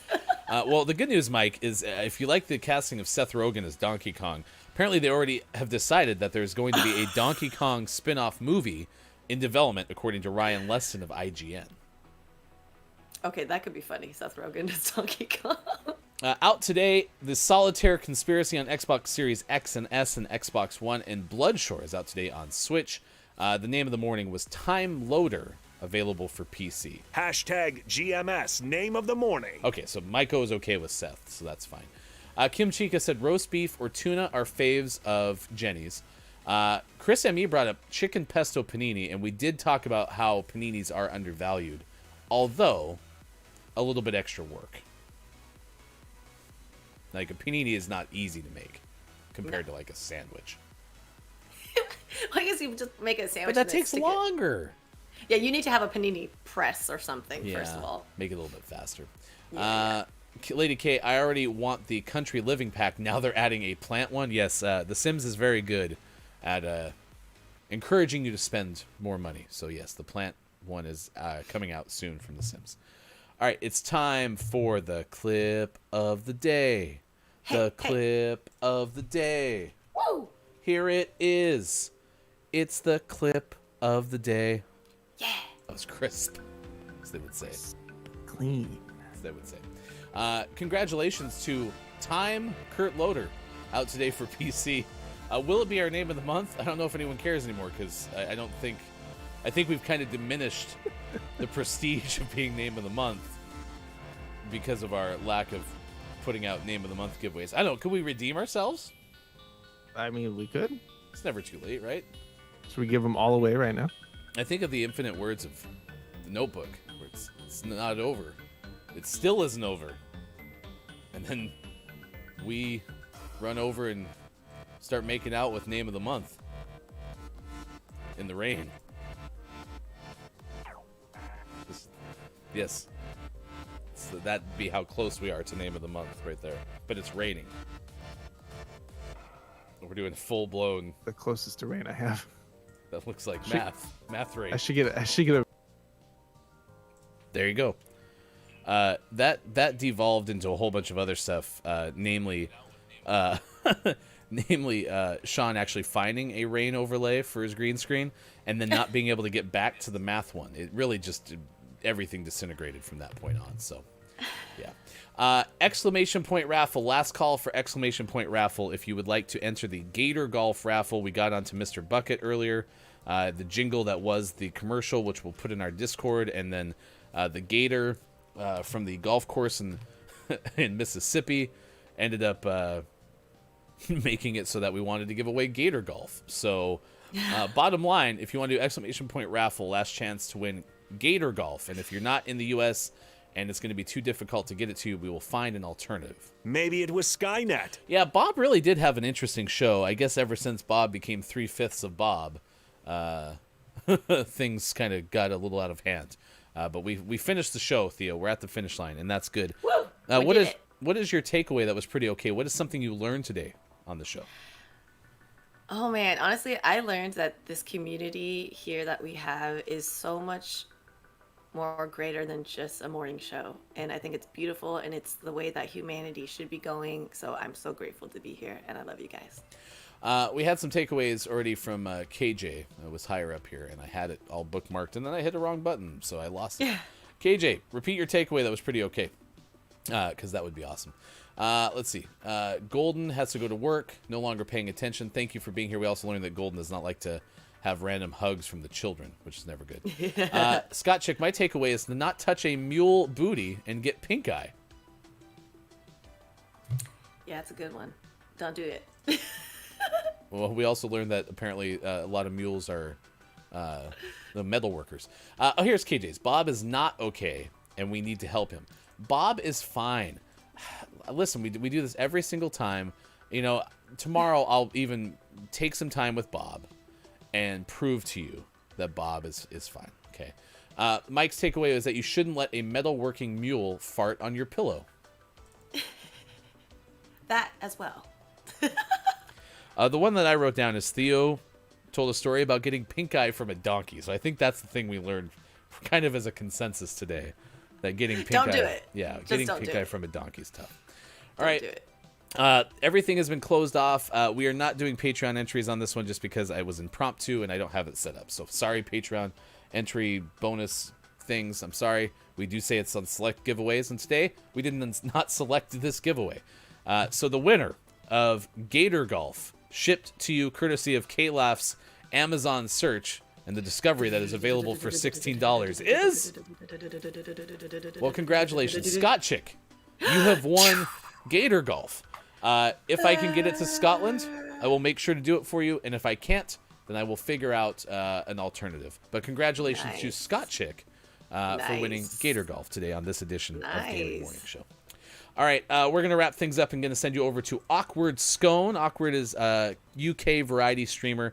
Likes to give off good vibes, says not only playing games like Minecraft, Fortnite, Animal Crossing, and more, but also likes to crochet and likes to share things like crocheting octopi and boobies. Literally says BOOBEES. I don't know what that is. But the reason we're sending you over there is because they're baking right now. And I figured given Sandwich Day, it's always good to go to some sort of cooking stream. And a reminder, on Saturday, it is Full Plate 2021. Check it out at twitch.tv/Kim Chica. We are going to try to raise $40,000 for Player vs. Hunger. You can find out more about Player vs. Hunger at playervshunger.org. Big thanks to Wallstormer of IntelliGame for helping, of course, and to Intersloth, the makers of Among Us, and Twitch for matching with $10K worth of matching funds available for the donations that are there. Again, that starts at 9 a.m. Pacific time on Saturday, Full Plate 2021. Last thing, and then we're out, Theo, is Chris's takeaway is that Theo and donkeys don't mix. Yeah. Didn't work. Theo, you are the absolute best. Thank you so much for what you bring to our show. Thank you for all of the meditation breaks and all of the love and the offer. Again, if you need somebody who will listen, donation basis, of course, with the Reiki side of things, Miss Theo is there. It's Instagram.com/IamMissTheo. Appreciate you as always. Of course. Love you guys. Have an amazing day. Please say good morning from GMS to our friend Awkward Scone, and we'll be back tomorrow as we are Monday through Friday, 6 to 9 a.m. Pacific time. Facebook Gaming, Twitch, YouTube, Twitter, and at GamingMorningShow.tv.